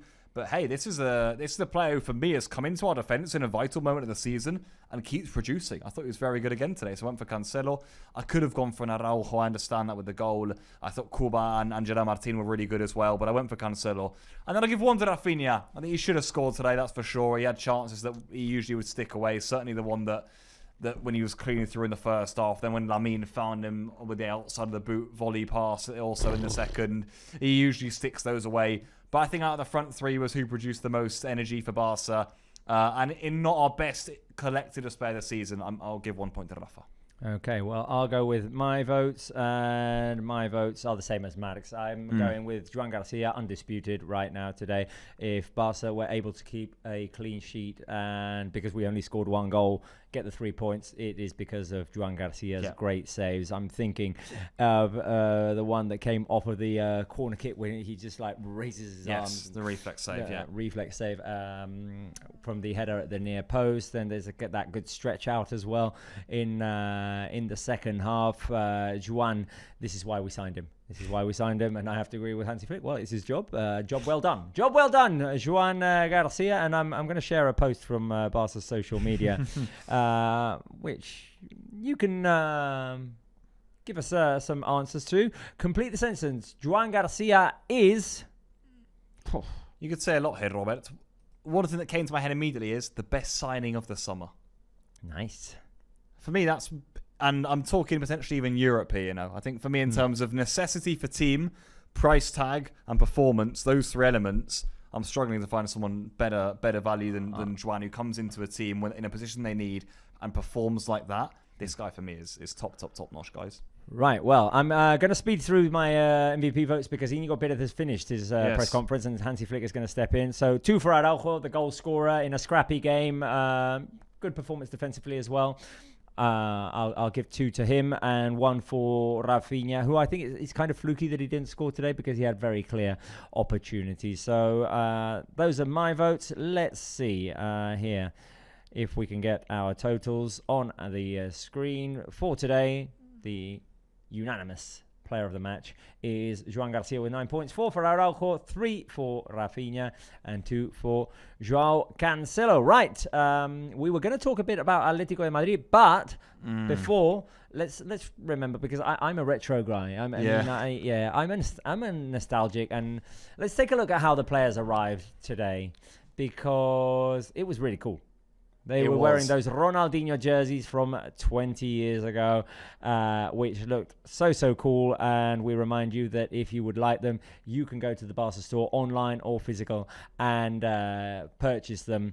They are available already. Àngels, si tenim les imatges de la samarreta, de com hem arribat, l'ensenyarem. And we'll get it on the screen. Are you a big collector of these? Do you have quite a few of these at home, or would you like to have more? I would like to have more. Okay. I would like to have more. Yeah. Because even Kat was wearing it. Yeah. You know what I like about Kat? Kat must have some custom-made jeans for the tail to come through the jeans. Yeah.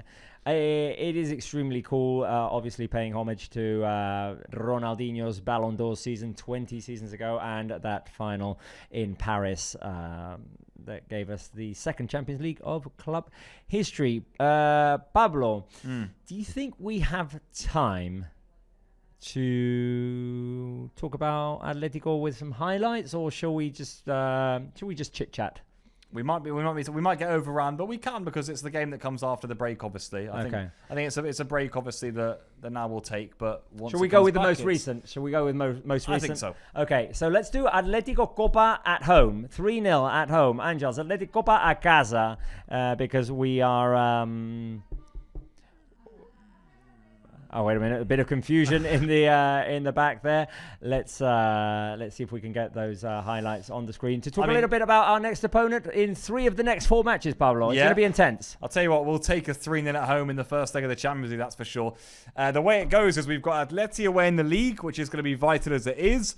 Could be a league deciding game. You get the feeling if Barca win that with just 8 to go, they put themselves in a more than commanding position to take home the title. They do.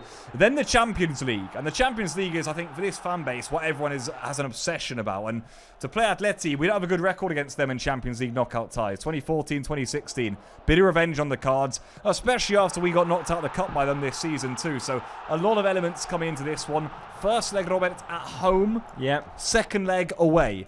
Tasty to say the least. Last time we faced them in the Champions League was 10 seasons ago, Pablo. That doesn't feel like 10 seasons ago. It was the second 10 years ago, season under Luis Enrique, 15-16, a tie in which we managed to win 2-1 at Camp Nou with 2 goals by Luis Suarez, and then in the return game 2-0 in a tie that would have gone much differently in the present day, because for much of that game until the end, Barca were 1-0 down. That today would have sent things into overtime, and we wouldn't have taken as many risks and not maybe not given away the penalty at the end. Yeah. So anyway, let's hope that it goes better this season, and let's hope that we can produce a performance similar to the one that we produced in the Copa del Rey win at home. It's just going to be so special, though, isn't it? I mean, people are going to be all over this game. I'm telling you, this is going to be, I think, here on the live, it's going to be crazy. It's going to be high atmosphere, high intensity. So everyone rest up now over the break, guys. Take your break from football for a bit. And then when we come back, it's going to get intense. Between that run out in La Liga and then the Champions League, which everyone has that obsession about, it's going to be really, really big. And to play 3 games in 4 games, to play 3 of our next 4 games against Atleti too, is going to be intense as hell. And Barca will do well to manage those minutes of the players, to manage all those games.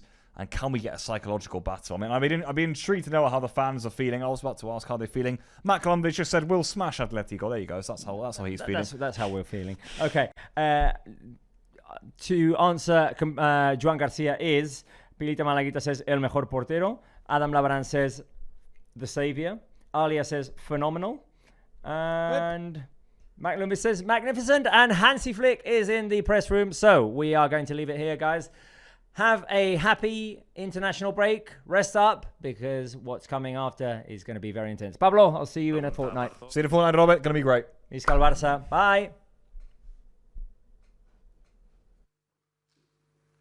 Bona tarda, Mireia Ruiz en directe a la TDT de Catalunya Ràdio. S'ha celebrat molt aquesta victòria, aquest 1-0, els jugadors a la gespa, però també tu a la banqueta t'hem vist saltar, t'hem vist alçar els braços. Avui és un d'aquells dies que era tan més primordial sumar els 3 punts que potser fer una exhibició? Gracias.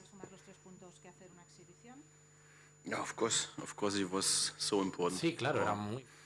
At the end, you know, the 1-0 gives us also 3 points, and this is good. Of course, we didn't play our best games, but we also have to see that Rayo played a fantastic game. So they played on Thursday, and today also on this level. It's unbelievable, and congrats. Inigo make a fantastic job. It's unbelievable. So with his age, he's very calm. Also, his team, I like really how he's doing, how he's acting as a person also, but also as a coach. His team played really great football, great style, and congrats to him. It's really amazing to see this, and I'm really happy for him. This is really great to see. Hola, Hansi, Marta Ramon en directe a RAC1. Fins a quin punt la victòria d'avui s'explica a partir de Joan Garcia? Com valores la seva actuació determinant d'avui per poder guanyar el Rayo? This is good because this is why we bought him. That he is on the goal, and so we have a clean sheet. It was an easy answer, but I know how important he is, how also his performance today was. It's unbelievable, and also happy for him that he got a call up from the national team. I think he deserved it, really. Hola, Hansi, Santiago Valle para el Carrusel Deportivo de la SER y el que te jugas Barça de SER Cataluña. Me gustaría saber, son 4 partidos consecutivos creo de Ferran en el banquillo, ¿por qué ha elegido hoy a Lewandowski de nuevo? ¿Qué le lleva a elegir entre uno y otro? ¿Y cómo valora el estado de forma de ambos? De la posición del delantero centro, que no están viendo demasiada portería hoy, por ejemplo, no han visto Lewandowski con la excepción del partido del Newcastle. I don't speak about the performance from a player. So it's from team. I think we could make it much better with as a team. And of course we saw on Wednesday against Newcastle another performance. Today was not that. Also, what I have to think about, it's like, okay, maybe we have to change some players to bring fresh legs in the game. I think in the past was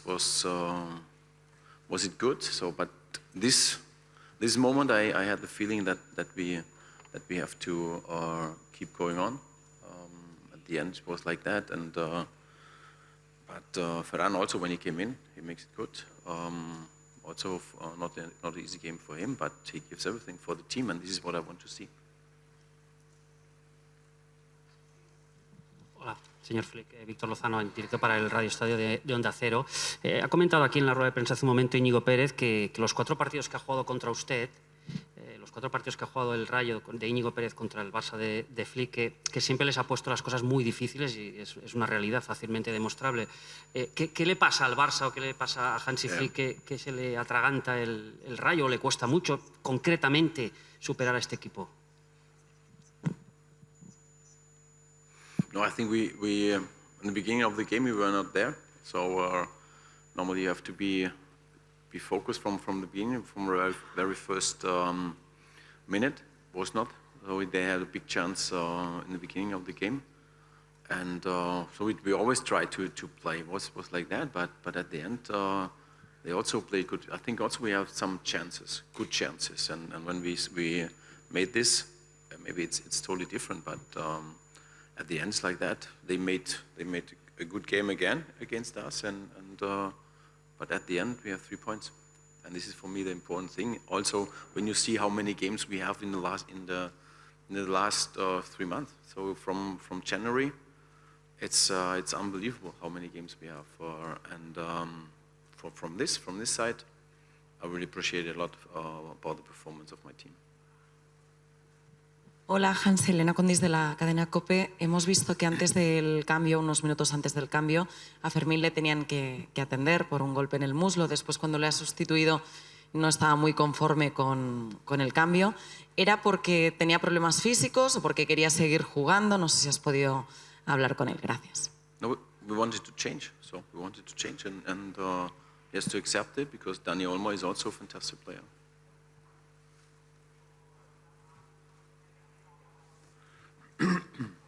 Buenas tardes, Josep Capel para Radio Nacional en directo para Tablero Deportivo. Felicidades por la victoria, mister. ¿Cómo de importante es para el equipo, pero sobre todo para Araujo, el partido que ha realizado en líneas generales, aparte del gol y también el gol, para su propia confianza y también, insisto, para la del grupo, para la del equipo? Gracias. No, I think today he showed stability, which was very important for the team. So, and also that he scored the goal. Before, I think 2 corners front, he also show how important he is for us in this situation, the set pieces. And I'm happy for him because it gives him more confidence and yes, also with the national team now, the 10 days there with them, I think also for him it's good, for every player. How I said yesterday, I think for everyone who wants to play in the World Cup for his nation, it's important, this 10 days. And I think they will come back with a positive mood, with a positive attitude, and yeah, this is we're looking forward for after the break. Then we all together, and then we fight for our big goals. Hola, mister. ¿Qué tal? Alejandro Segura de Radio Marca. Le preguntaban antes por Fermín, le quiero preguntar por Cancelo, que también ha sido sustituido. ¿Cómo está? Si hay lesión, si está bien el futbolista. Gracias. No, he's not injured, but this was really congrats to him. It was unbelievable, the second half. Because he said in the halftime maybe he can play 10, 15 minutes, and I was in contact with him, and he tried to finish, and at the end we had to change, but it was really amazing. Yeah, that he gives everything for us, for the team. I'm really happy. I'm happy for him, but also with his performance, he did really good. Hola Hansi, Juan Irigoyen del diario El País. La temporada pasada presumías, decías que tenías un grupo de 17, 18 jugadores que empujaban y que eso también te da muchas posibilidades a la hora de armar los equipos. ¿Tenés la sensación que esta temporada quizás ese grupo es más reducido porque los 3 o 4 suplentes o 5 les cuesta más mejorar a los titulares?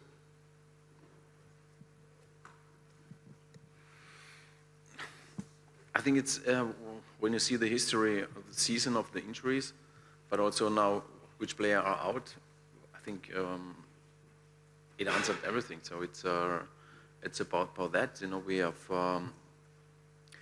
Jules out, we have Balde out, we have Frankie out, Andreas is out. So in the defense, also Eric. I have to say Eric was no option for today, and this is what we have to say. 5 players in the defense. It's huge, and these players are normally for us very important.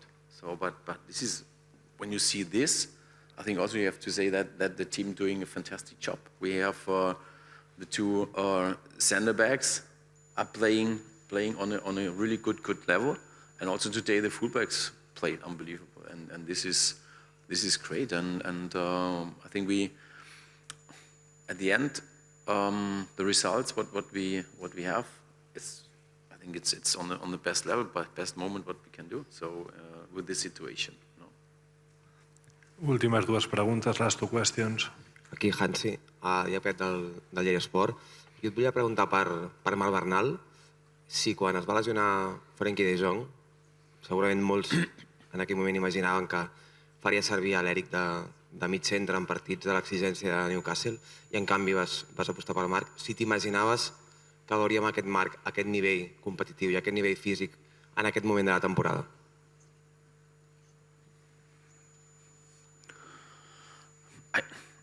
He can improve and he will improve. So it's but his performance is fantastic. You can see how smart he is with the ball. He can change a game totally. Also, when we play out from the back, he gives us good options. He knows exactly in which space he has to be. And so I would say he's really a smart player.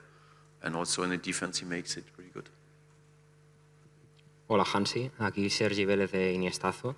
Rafinha y Cancelo han sido de los jugadores más importantes en la presión tras pérdida. No sé si es uno de los aspectos que más contento le deja del partido en un contexto tan exigente y también de cara a próximos partidos que vendrán tan importantes. Gracias.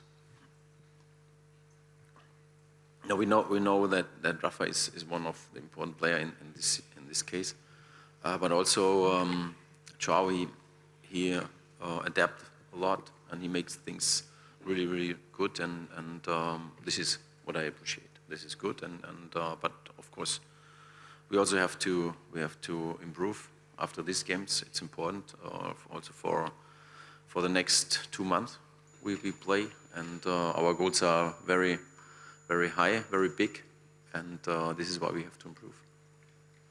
Doncs fins aquí la roda de premsa. Moltes gràcies, bona tarda. Descanseu els que pugueu. Gràcies.